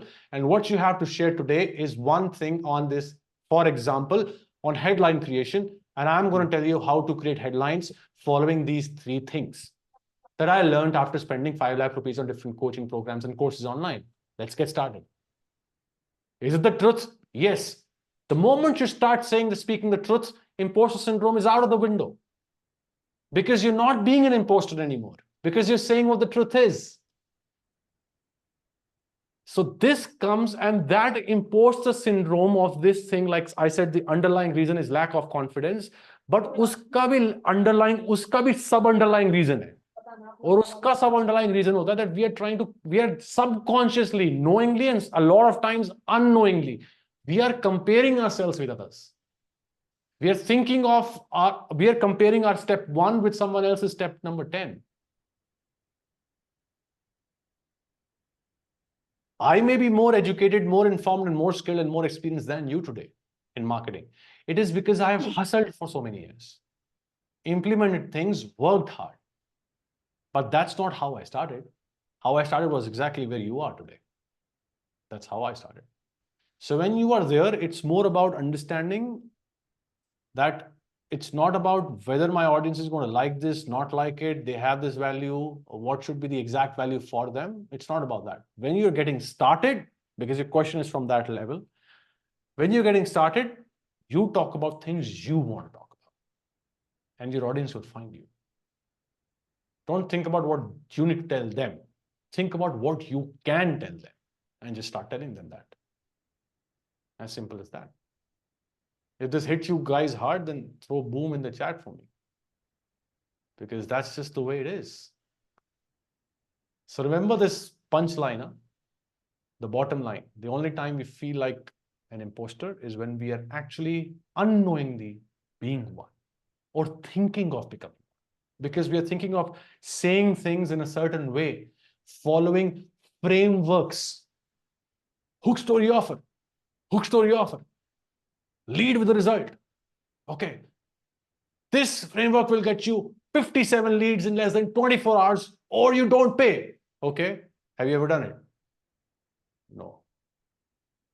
Rohan, I feel very uncomfortable doing it. I feel like an imposter syndrome. Because you have not done it. Because you're lying.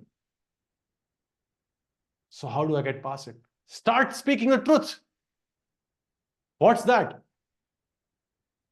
Get up to 57 leads, and I work for you, and I will work for you for free until you get those results.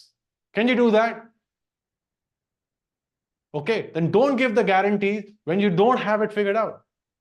So don't say the things when you don't know how to do it.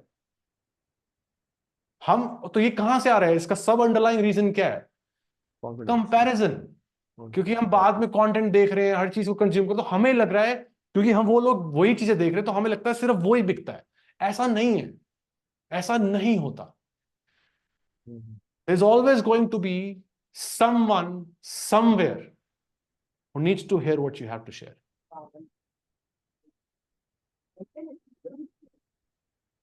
That's the power of content creation.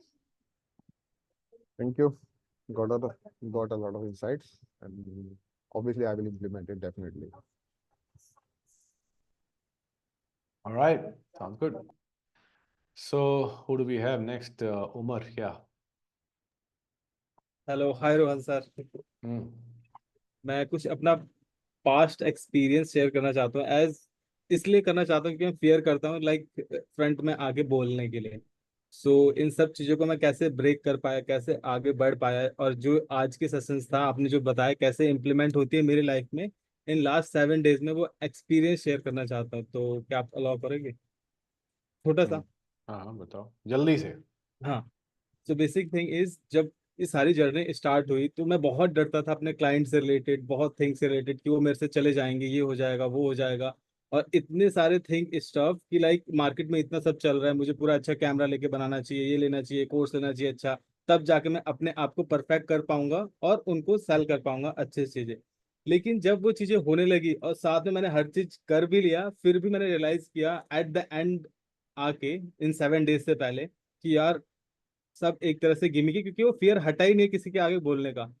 फिर that time you came in my life, जैसे आपने first time आया था like Ninja marketing funnel में, उसी time आप एक as a light आए थे मेरी लाइफ में. और वो एक्सपीरियंस ऐसा था कि आपके पास वीकली सेशंस थे ना, वही देखते हुए मतलब मेरे को इतनी वैल्यू मिली थी. एक पीपीटी क्रिएट किया था मैंने, और मैंने क्रैक किया था, जो मैंने स्टोरी शेयर की थी 35K में एक क्लाइंट मैंने क्रैक किया है, और मैंने शेयर किया था कैसे ये क्या क्या हैपन हुआ ओनली इस जर्नी को देख के.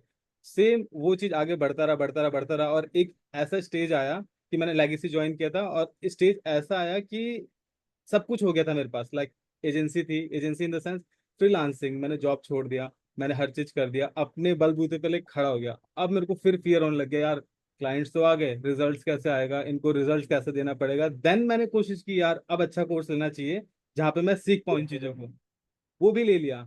अब फिर आने लग गया, अब मेरे पे फिर बजट का मिला, एक वाइफ का इशू, जैसे यू ऑल नोज वाइफ मेरी लाइक डिलीवरी होना थिंग्स. और I really love my wife, क्योंकि वो हमेशा मुझसे बोलती है कि उमर भले मेरे साथ कोई भी ना हो, आप जरूर होना चाहिए मेरे सपोर्ट के लिए. That's why I am here every day. आप देखना स्टोरी में एवरी डे, चाहे इमरजेंसी हो चाहे कुछ भी हो, उसके पास में गया और वहां रहा. तो लेकिन इन दिनों में ना like every day like only 2 hours sleep थे मेरे पे, और इतना मेरा माइंड चल रहा था, क्या क्या हो रहा था.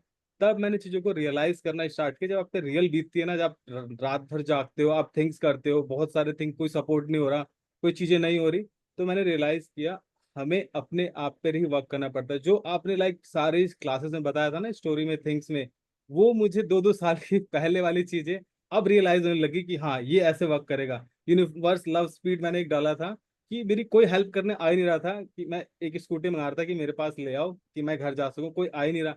तो मैंने बोला इतनी देर में वहां पे वो आएंगे जाएंगे, मैं खुद चलता हूँ. तो universe love speed, that's why I will reach there fast, और मैं वो चीजें करके वापस आ जाऊंगा. और वही मैंने किया.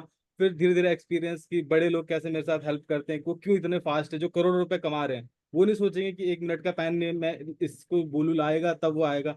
वो बंदे खुद कर देते हैं ताकि तुम रियलाइज करो. इसके लिए मैंने डाला था कि रोहन सर ने बोला था ये है universe love speed. And then धीरे धीरे धीरे धीरे जो आपके मैसेजेस थे, आपके थिंग्स थे, मतलब कौन करता है बंदा. 2022 में आपने जो मेरे को मैसेज किया था, I am the number 1 well wisher, वो मुझे रियलाइज हुआ आज 2 साल बाद 2024 में. तो थिंग्स थे सारे के सारे लाइक पूरे ना मेरे लाइफ में वो फील होना स्टार्ट हो कि यार ऐसे वर्क होता है कि अगर हम हेल्पिंग माइंड होते हैं ना, तो लाइक सब कुछ आसान है हमारे लिए करना. और मैं ये रीजन नहीं फाइंड कर पा रहा था. मैं पहले क्लाइंट्स के लिए ना काम करता था, चल यार काम हो गया, काम डन करता हूँ, दैट्स इट. लेकिन जब मैंने इस चीज को फील किया ना, अगर आप हेल्प करते हो ना, दो दे ऑल्सो फील।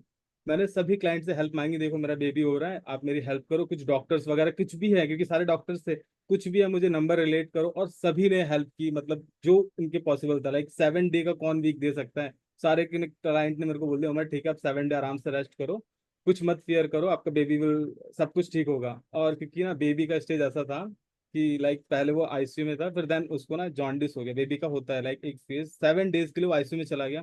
तो डे एंड नाइट आउट करते हुए मैंने रियलाइज किया थिंग्स, और मैंने स्टार्ट किया अपने जो दिमाग में थिंग्स थे वो लोगों के सामने शेयर करना। और जब मैंने शेयर किया, मैंने फियर को ब्रेक किया, आज मैं इस स्टेज पे आ गया हूँ कि अब क्लाइंट के सामने वो बोलते हैं, मेरे से पूछते हैं थिंग्स, और मैं चुपचाप बैठ के उनका सुनता हूँ, और मैं बताता हूँ कि आप ये करो। और उस चीज को सुनते हैं, जो बड़े बड़े डॉक्टर थे मेरे एक प्रोफाइल पे आके लाइक्स नहीं करते थे ना, वो बंदे घूम फिर के आते हैं और मेरे स्टेटस को देखते हैं और सारे पोस्ट को लाइक करते हैं। दे ऑल्सो फील लव, क्योंकि ना मैंने एक फील किया, जब कम्युनिटी होती है, एक पावर होती है, एक पावर फील करते हैं। जब मैं बहुत फेयर कर रहा था ना, मैंने मैसेज के लिए बताया प्लीज गाइज आप ना मेरे लिए दुआ करो। और जब मैंने सबके मैसेजेस बार बार पढ़े, विद इन 4 आवर्स के अंदर मेरे को इतनी एनर्जी मिली, इतनी थिंग्स मिली कि यार सब कुछ बेस्ट है। लाइक इन्हीं के साथ मैं आगे बढ़ सकता हूँ। अगर अकेला छुपता हूँ ना, मैं कहीं अकेले बैठ के रहता हूँ, तो मेरे अंदर इतना फियर आएगा, इतना फियर आएगा कि मैं उसी फियर में डूब के मर सकता हूँ, इन द सेंस कुछ भी हो सकता है। लेकिन अगर मैं इनसे आके आगे बोलता हूँ, एक फियर निकला, ऊपर से मेरे पास सारे सपोर्ट आ गए। और दैट्स उसी दिन लाइक 10 तारीख की बात है, मैं लाइक फील करता था, एक झलक टाइप का मेरे आंख में आ रहा था कि ये गाना मेरे लिए क्यों है, अनस्टॉपेबल वाला। तो मैं उसको जो फील कर रहा था, मैंने उस चीजें रिकॉर्ड की आते के साथ ही, कि ऐसा होगा एक दिन फ्यूचर में, ऐसा होगा कि मैं सबके सामने बोल पाऊंगा, इतना मेरे सामने फियर हट गया। मैंने उस गाने को रिकॉर्ड किया, थिंग्स आया, डालू ना डालू, डालू ना डालू, डालू ना डालू, बहुत सारे इतने थिंग्स है, डालू ना डालू। फिर भी मैंने ना, फिर रोहन सर का एक मैंने स्टोरी पे मैसेज देखा, जस्ट डू इट थिंग, मत सोचो ज्यादा, कर दिखाओ बस। फिर मैंने 2 दिन पुराना वीडियो उस दिन डाला, और उस वीडियो, एक तो जब भी मैं देखता हूँ मुझे मोटिवेशन मिलता है, और थिंग्स कैसे आपके लाइफ में आती है, जो आपने बोला ना वैल्यू एंड परसेप्शन, वो मैं आज फील कर पाता हूँ, जो आपने 2022 में बताई थी, वो थिंग्स धीरे धीरे धीरे कैसे इम्पैक्ट करती है। और मेरा आज का माइंडसेट ये है कि मुझे पैसे से मतलब ही नहीं है लोगों का। जब मैं उसकी वैल्यू करता हूँ ना, पीपल खुद आते हैं मेरे पास कि उमर ठीक है हमारी हेल्प कर दो, पैसे, क्योंकि पैसा आएगा आपके पास, जब आप हेल्प कर रहे हो, आपके पास सारे थिंग्स है, आपका नॉलेज है, तो आपको क्या डर है। तो ये चीज मैंने लाइक पूरी इस जर्नी में रियलाइज किया कि कैसे छोटी छोटी डॉट्स जुड़ी होती है, या लाइक सारे डॉट्स कनेक्ट होना अब स्टार्ट हुए हैं अभी लाइफ में। So, ऐसे जैसे first of all, more power to you and congratulations on your baby. And I'm glad that you're pursuing what you truly want to and you're pushing through. But I also want to tell you that a lot of times I also see even here people make a mistake. And the mistake I'm talking about now is that don't end up thinking like, understand this, money is not everything, but it gives you everything that not having money brings about. Right. So adding value is one thing, but make sure that your business is profitable, Guru. Because business अगर profitable नहीं है, तो सब कुछ टूट जाएगा. I'm going to tell you, the pressure builds up. Then you have to pay the bills and you don't have money. Then all of that, those things happen, and then you don't realize what you don't understand what you're supposed to do. So I see a lot of times when people start to get it, they get very emotional also. So don't get too emotional with it. Add value, but also remember that you have to sell and convert at the same time. People need to ascend, they need to buy again, they need to renew, and they need to keep paying you more. And you have to keep upskilling yourself by being absolutely honest to yourself. Like if you think that there are areas that you need to work upon because you're not good on those areas, and you need to work on those areas, then you need to work on those areas. So start working on them from today. It's going to probably take you longer, but that's fine. Let's not be scared of it. Let's accept it. Let's accept it. मुझे उस पर काम करना है क्योंकि मैं नहीं हूं अच्छा, तो ठीक है, तो क्या कर सकते हैं, अच्छा बनते हैं, चलो बनो. आज के डेट में तो इतना आसान है क्योंकि इतनी चीजें रिसोर्सेज अवेलेबल है, राइट. और किसी से रेस थोड़ी है. मेरे को 6 महीने में बनना है क्योंकि किसी और ने बना. अरे तू 1 साल में बन जा भाई, तो 2 साल में बन जा, तू काम तो करना शुरू कर उस पर. अब मेरी पूरी स्किल्स के पीछे 14 साल के जॉब के एक्सपीरियंस भी है, वो भी तो काउंट करो. वो क्यों, उसको क्यों नजरअंदाज कर रहे हैं, राइट? वो भी तो बहुत important part of my level of expertise है.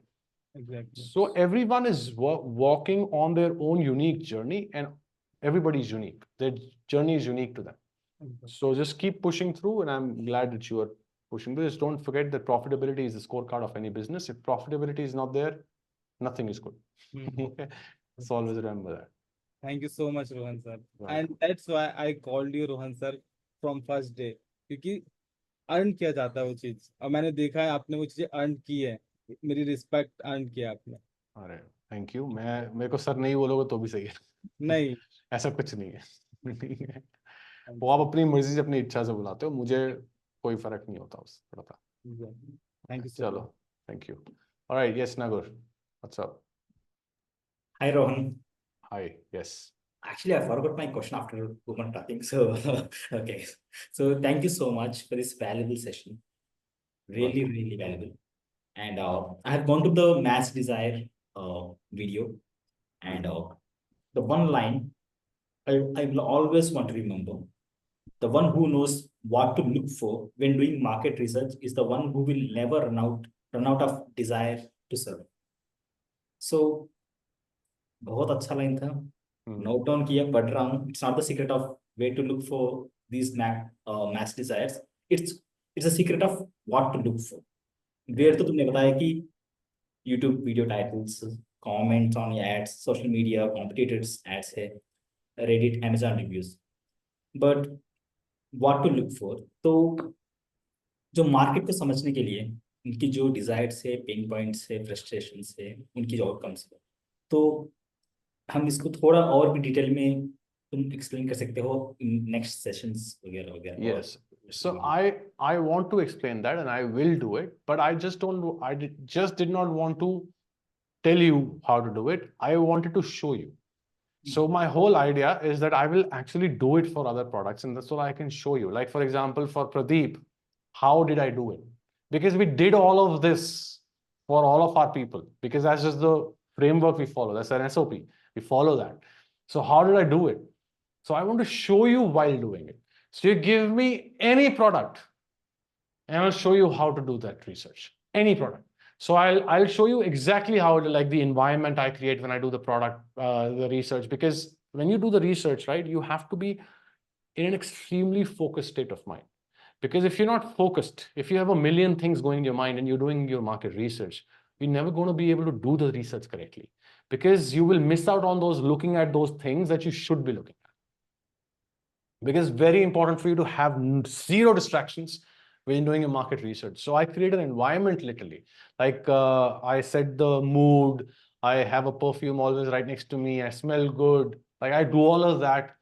I usually put my AC on, so it's a cold environment. I really like to get in that entire state, environment, to get in that state of focus.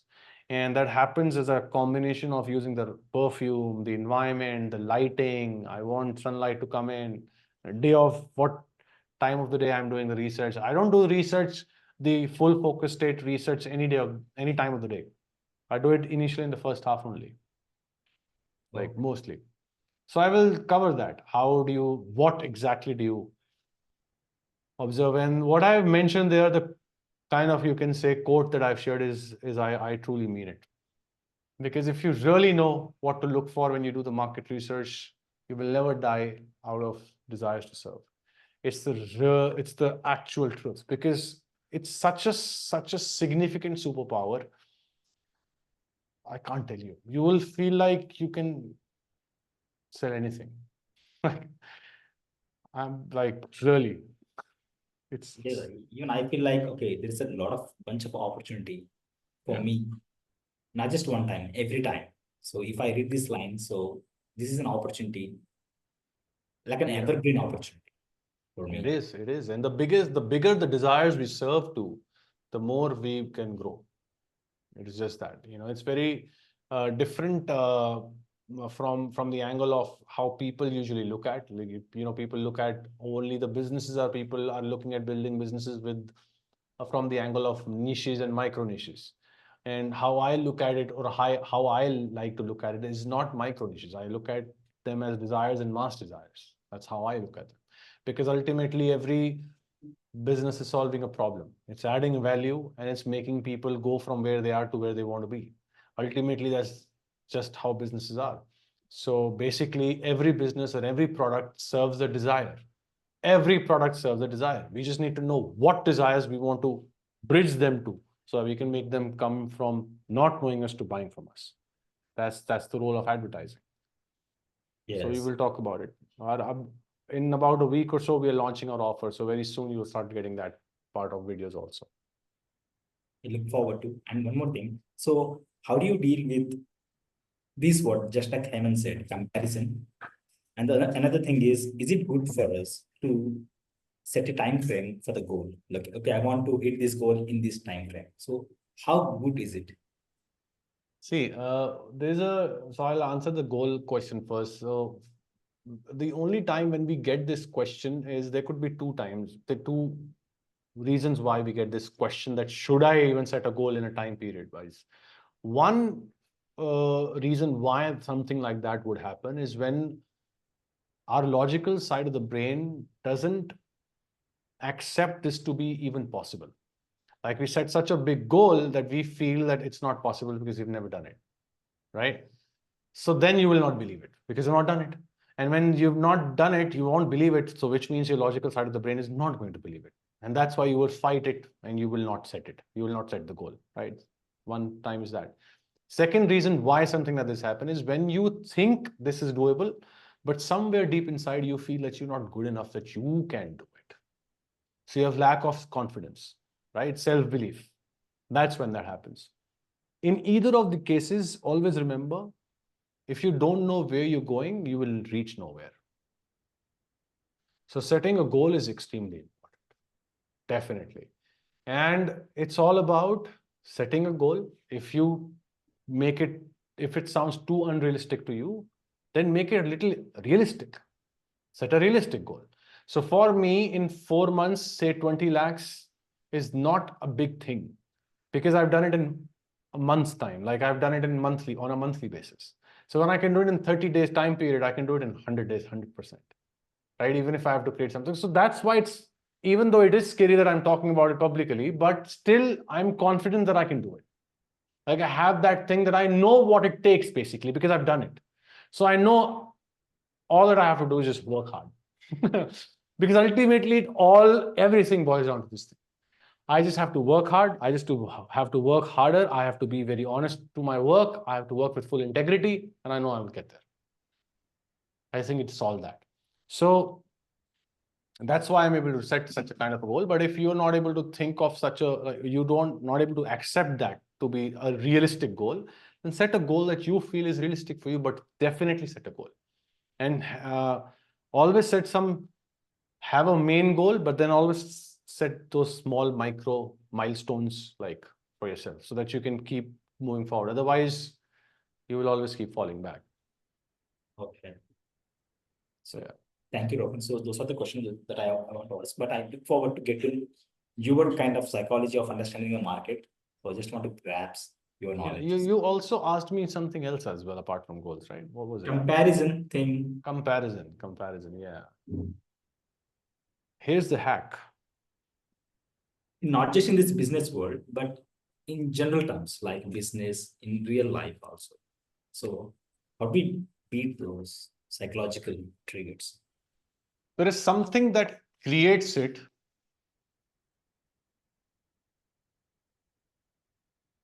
which are our habits. Our habits is what is going to create comparisons.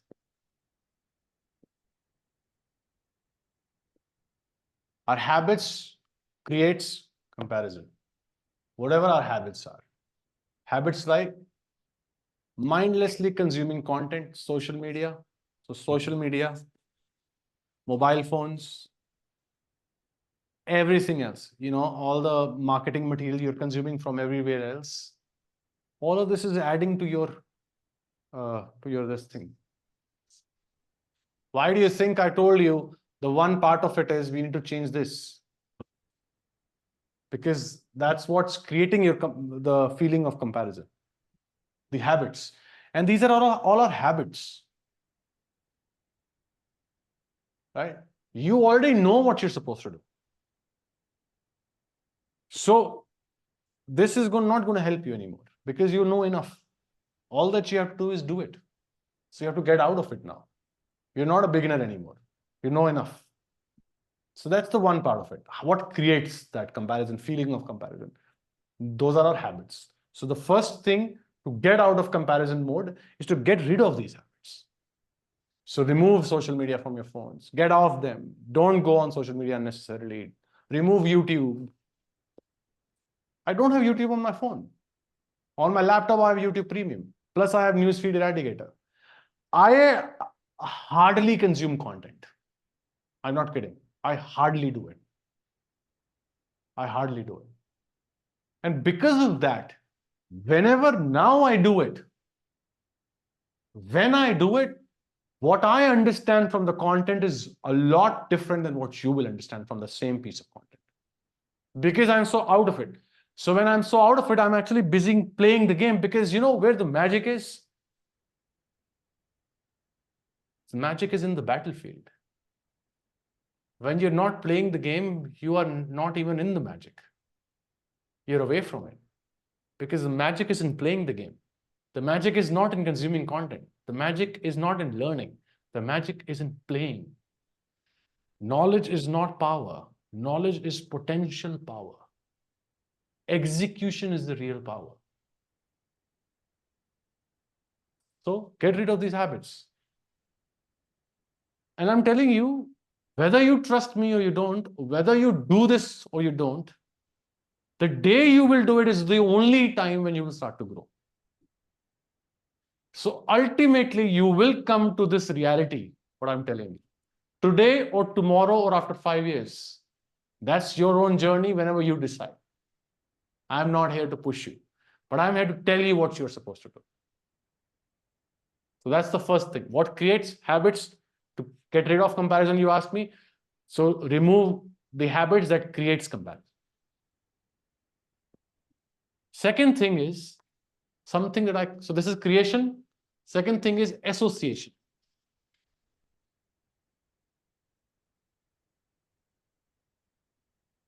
What do you associate? How you associate yourself with the term comparison? What if we change the way we look at comparison? What if I say, don't use the word comparison, but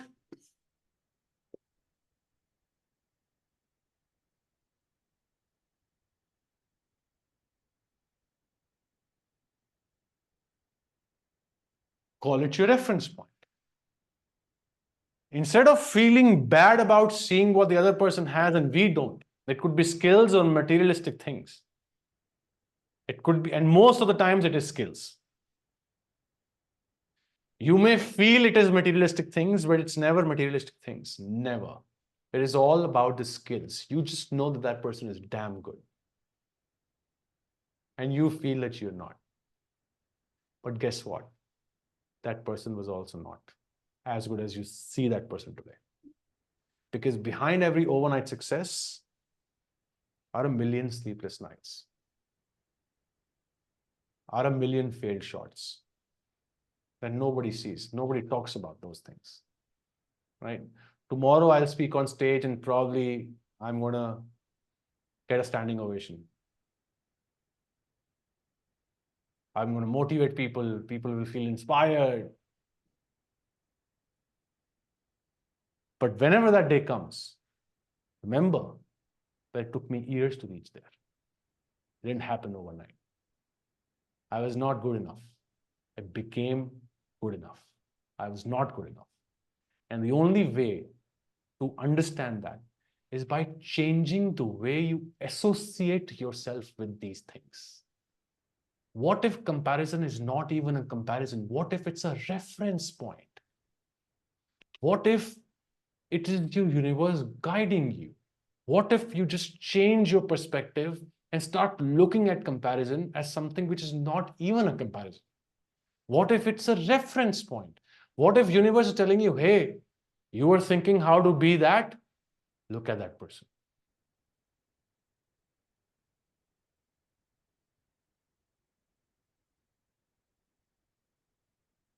What if we start to take inspiration instead of comparison?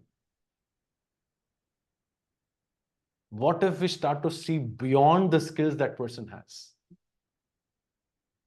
And what if whenever that feeling of comparison comes in, the thought of comparison comes in, and we just ask this one question. And the question is, this person is so good. Imagine how much of hard work this person would have put in. And your association completely switches. Now that person becomes your point of Reference. not comparison anymore. That person motivates you now. That person inspires you now. That person you don't compare. Now there will be people, don't get confused. There will be people you will not like. There will be people that you'll not just feel good about. Get rid of them. You don't need to hear. See, success is not just, there's not just one road that leads to success. Understand that. There are multiple ways. And there are multiple people and there are multiple perspectives that can take you to the same success you desire. Remember that. Okay? Whoever you feel associated with more are the people you want to go to and work with or learn from. That's it. Or listen to. That's it. And just follow them blindly. जो अच्छा नहीं लग रहा है, जो negative vibe दे रहा है ना, इतनी सी भी, चाहे वो तुम्हें लग रहा है मैं जेलस हो रहा हूं कुछ, जो भी नेगेटिव वाइब है उस बंदे को हटाओ. वो सर्व नहीं करेगा तुमको. हटा दो उसको. वो कोई बुरा लगने की जरूरत नहीं है. हमें बुरा भी लगता है ना यार, वो यार मैं ठीक तो कर रहा हूं, Karma. You have your opinions, you have your likabilities, you like things, you don't like things. You like human beings and you don't like human beings. So what? So what? Don't wish bad for somebody, but hey, you do you. But I am not going to do you. Yeah. Simple. So look at people as a reference point and always remember this one thing. And I always narrate this story whenever people ask me this question. This is not the first time someone has asked me this. And that's why I could literally tell you the exact answer. Okay? Because I've dealt with this question a million times. I'll tell you this. Whenever I talk about reference point, there's one story that comes and hits my mind. And I want to share it with you today. Okay? And this story is about Rajiv Talreja. How many of you know him? We all know him. Great guy. I love him. Okay. One day I'll work with him. So he goes like, so one day Rajiv Talreja is supremely frustrated, lost, feeling like giving up, feels like a loser, has this such a huge truck of self-doubt hitting him. He's thinking all the things we should not think. He thinks he's not good enough. He thinks he's not skilled. He doesn't have it in him. He thinks that he can't do it. He thinks he's riding on the wrong vehicle. He is feeling all the things that you should not feel. And with such a feeling and such emotional state, crying, he goes to his mentor and he asks him, Blair Singer, one of his mentors, right? And he asks him that, Blair, please, I'm broken. I really don't know how to get past this stage and these challenges. I have debt to pay. I have salaries to pay, and people are just not saying yes to me. And this is happening when he has gone through 100+ rejections. Nobody is saying yes to him. 100 rejections. Huh? He's getting rejected one after the other, one after the other. He's broken. Imagine 100 rejections. Imagine you get on 100 sales calls and nobody says yes. Imagine. Just imagine how much of hard that will be. How much hard that will be. Just think of it. Imagine 100 workshops, Pradeep, and you get no sale. 100 workshops. That's how much 100 is. It's a lot. Okay. So he's broken. Now you can imagine how much he must be broken, right? He's broken. He goes to Blair and he's like, nobody's this and that. I don't. But you know what? I'm just sick and tired of trying to figure this out. I'm sick and tired of trying to figure out how to do it. And sometimes I feel like, why do I even need to figure out how do I do it? So Blair, I need your help today. Tell me that one person who has done this so that I can go to that person and ask that person, how did you do it? So that I can just do it then.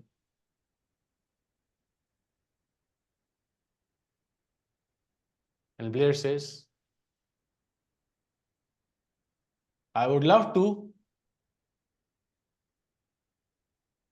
But what if I told you there is no one? And he's like, what do you mean? He's like, what if there is no reference point? You're looking for a reference point?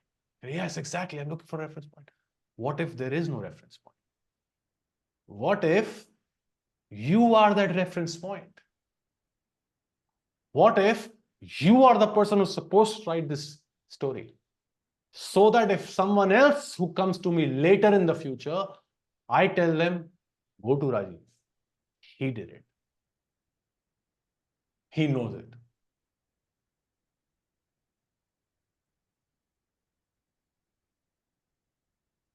Whenever I recall this story, this narrative or this story, it always gives me goosebumps. Even now I was getting goosebumps because what if we are just thinking about comparison and stuff? What if all of this is all these emotions are not emotions, but emotions that you feel are emotions? What if this is not even the truth? What if comparison is not even true? What if you have been just told, because you have been told what comparison is why you feel the way you feel? What if that feeling is not even real?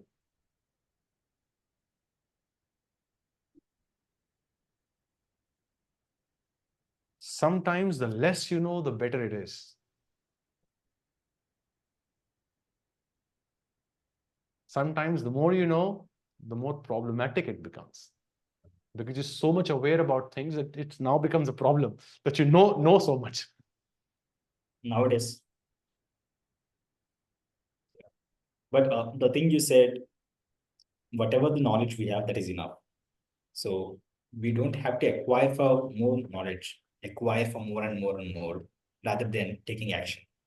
Because it is a mindset issue due to your mental condition. So you are addicted to this shiny thing and you're not taking action. So all these self-doubts, comparisons, this is the problem. So the only thing, only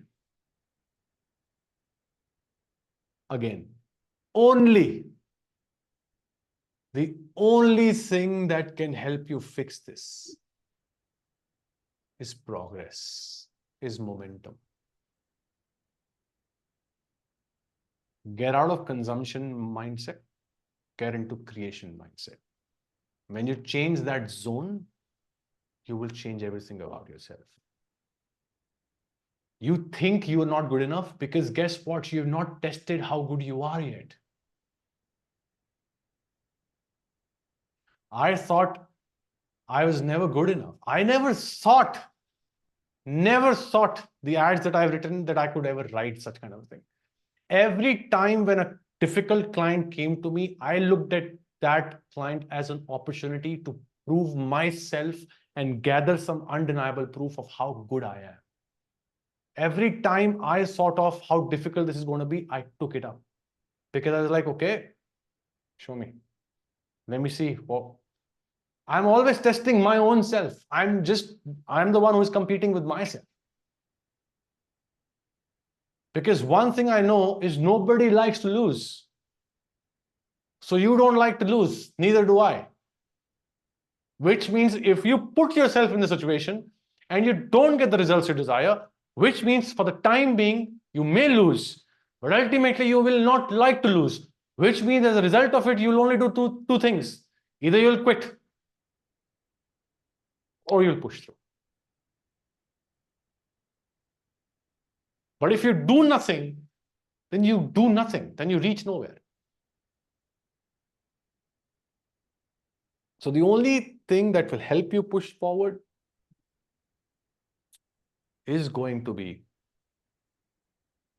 progress. And it's a brilliant medicine, which is content creation. Brilliant medicine. It will fill you up with a lot of self-confidence. Not with the views and likes, but just by this thing of you getting in that zone of creating content in itself is a therapy. This in itself is a therapy. I can tell you, whoever is doing this 123-day challenge with me and whoever is creating content, you can ask them. Like, I can guarantee it to you. Even all of these people who are doing it, they all have other things to do, just so you know. It's not that this is their full time. No, they're still managing the time. And now they are themselves doing it. I'm not asking them to do it. They are doing it themselves. Like, nobody's asking me to do it. I'm not asking anybody else to do it, but they're just doing it. Why do you think we took a challenge that I'll announce publicly? That was the reason.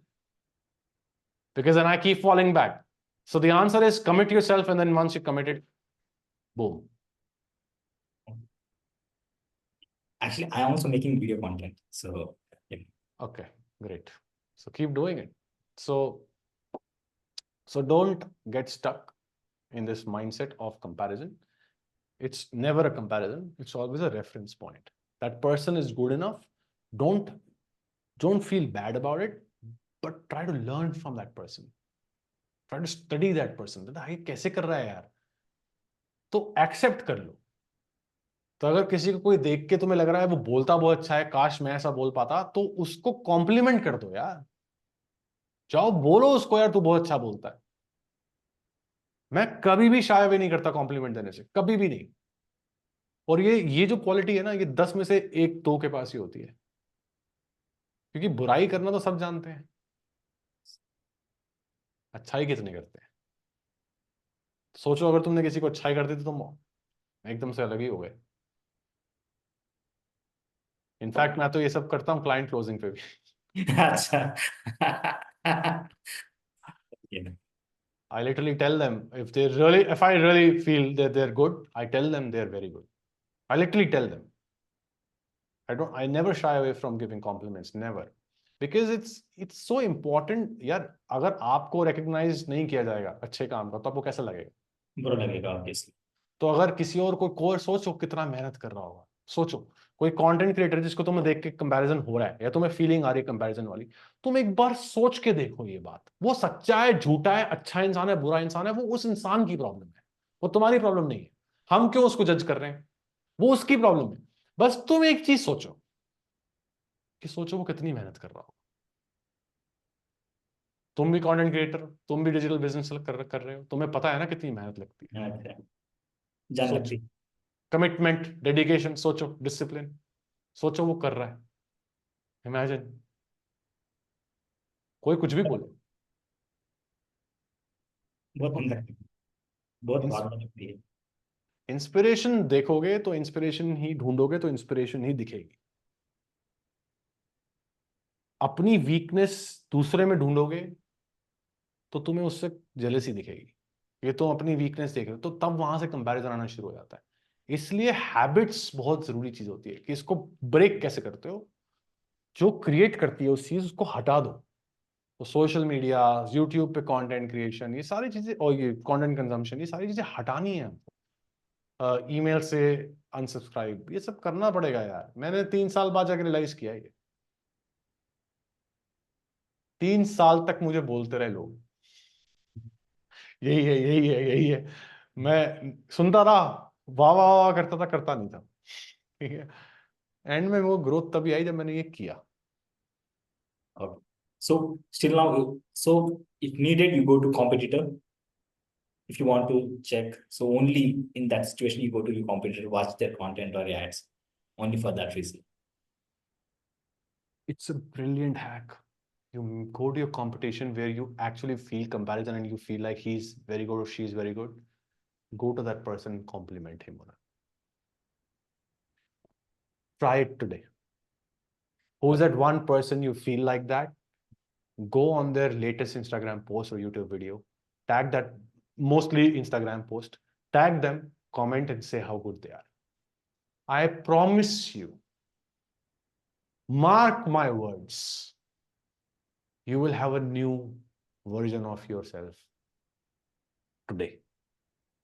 You will be reborn today. It's so powerful what I just told you. Just try it, because once you try it, you will feel this. Sure, I will do that. Sure. Yeah, just after this session, think about that one person who made you feel like that. Go to that person, go to the Instagram post, go to that, tag that person and say, super inspired, say good things, inspired, love the way you speak, whatever you feel like their strengths are, just give them compliments. And you'll feel so lighter. You'll feel so lighter because you just accepted it. Comparison ends. From that point, Difference point. Okay. and then you'll see how sometimes not everybody's a nice person, but that's not our problem, right? And you'll realize that sometimes when you start doing it, you'll start to attract the right kind of people. And then when that happens, no, people will start to come and they will start to guide you towards the right direction. They will lend a helping hand. There are nice people also in this world who will tell you that I did this and you'll reach out, ये कैसे किया, कभी बता दो. जिसके पास time होता है, तभी मेरे को कभी कोई पूछता है तो मैं कभी जब मेरे पास टाइम होता है मैं बता देता हूँ.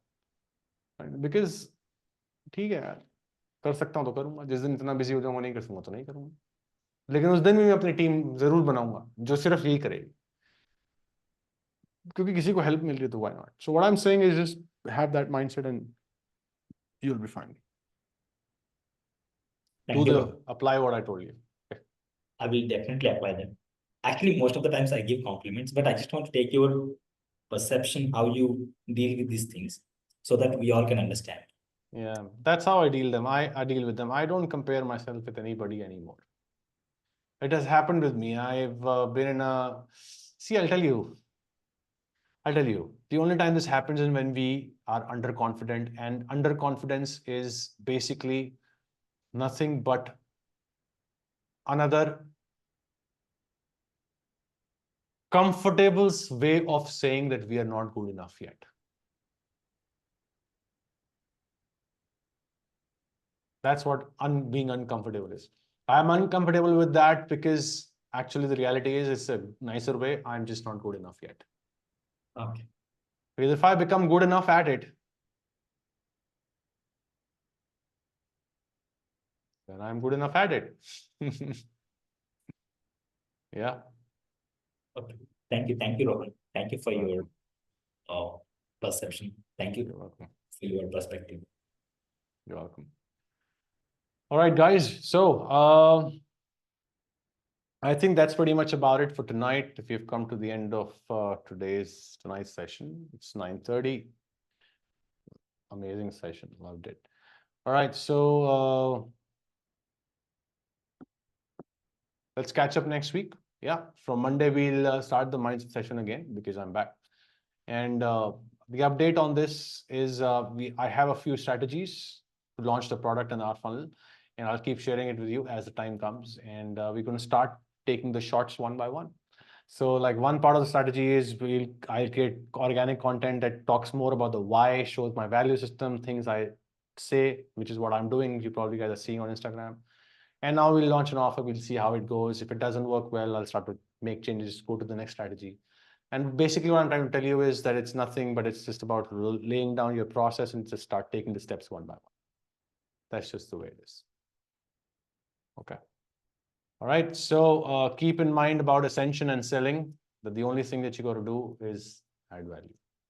You add value, they will add value in your life. Okay. Bye. Take care.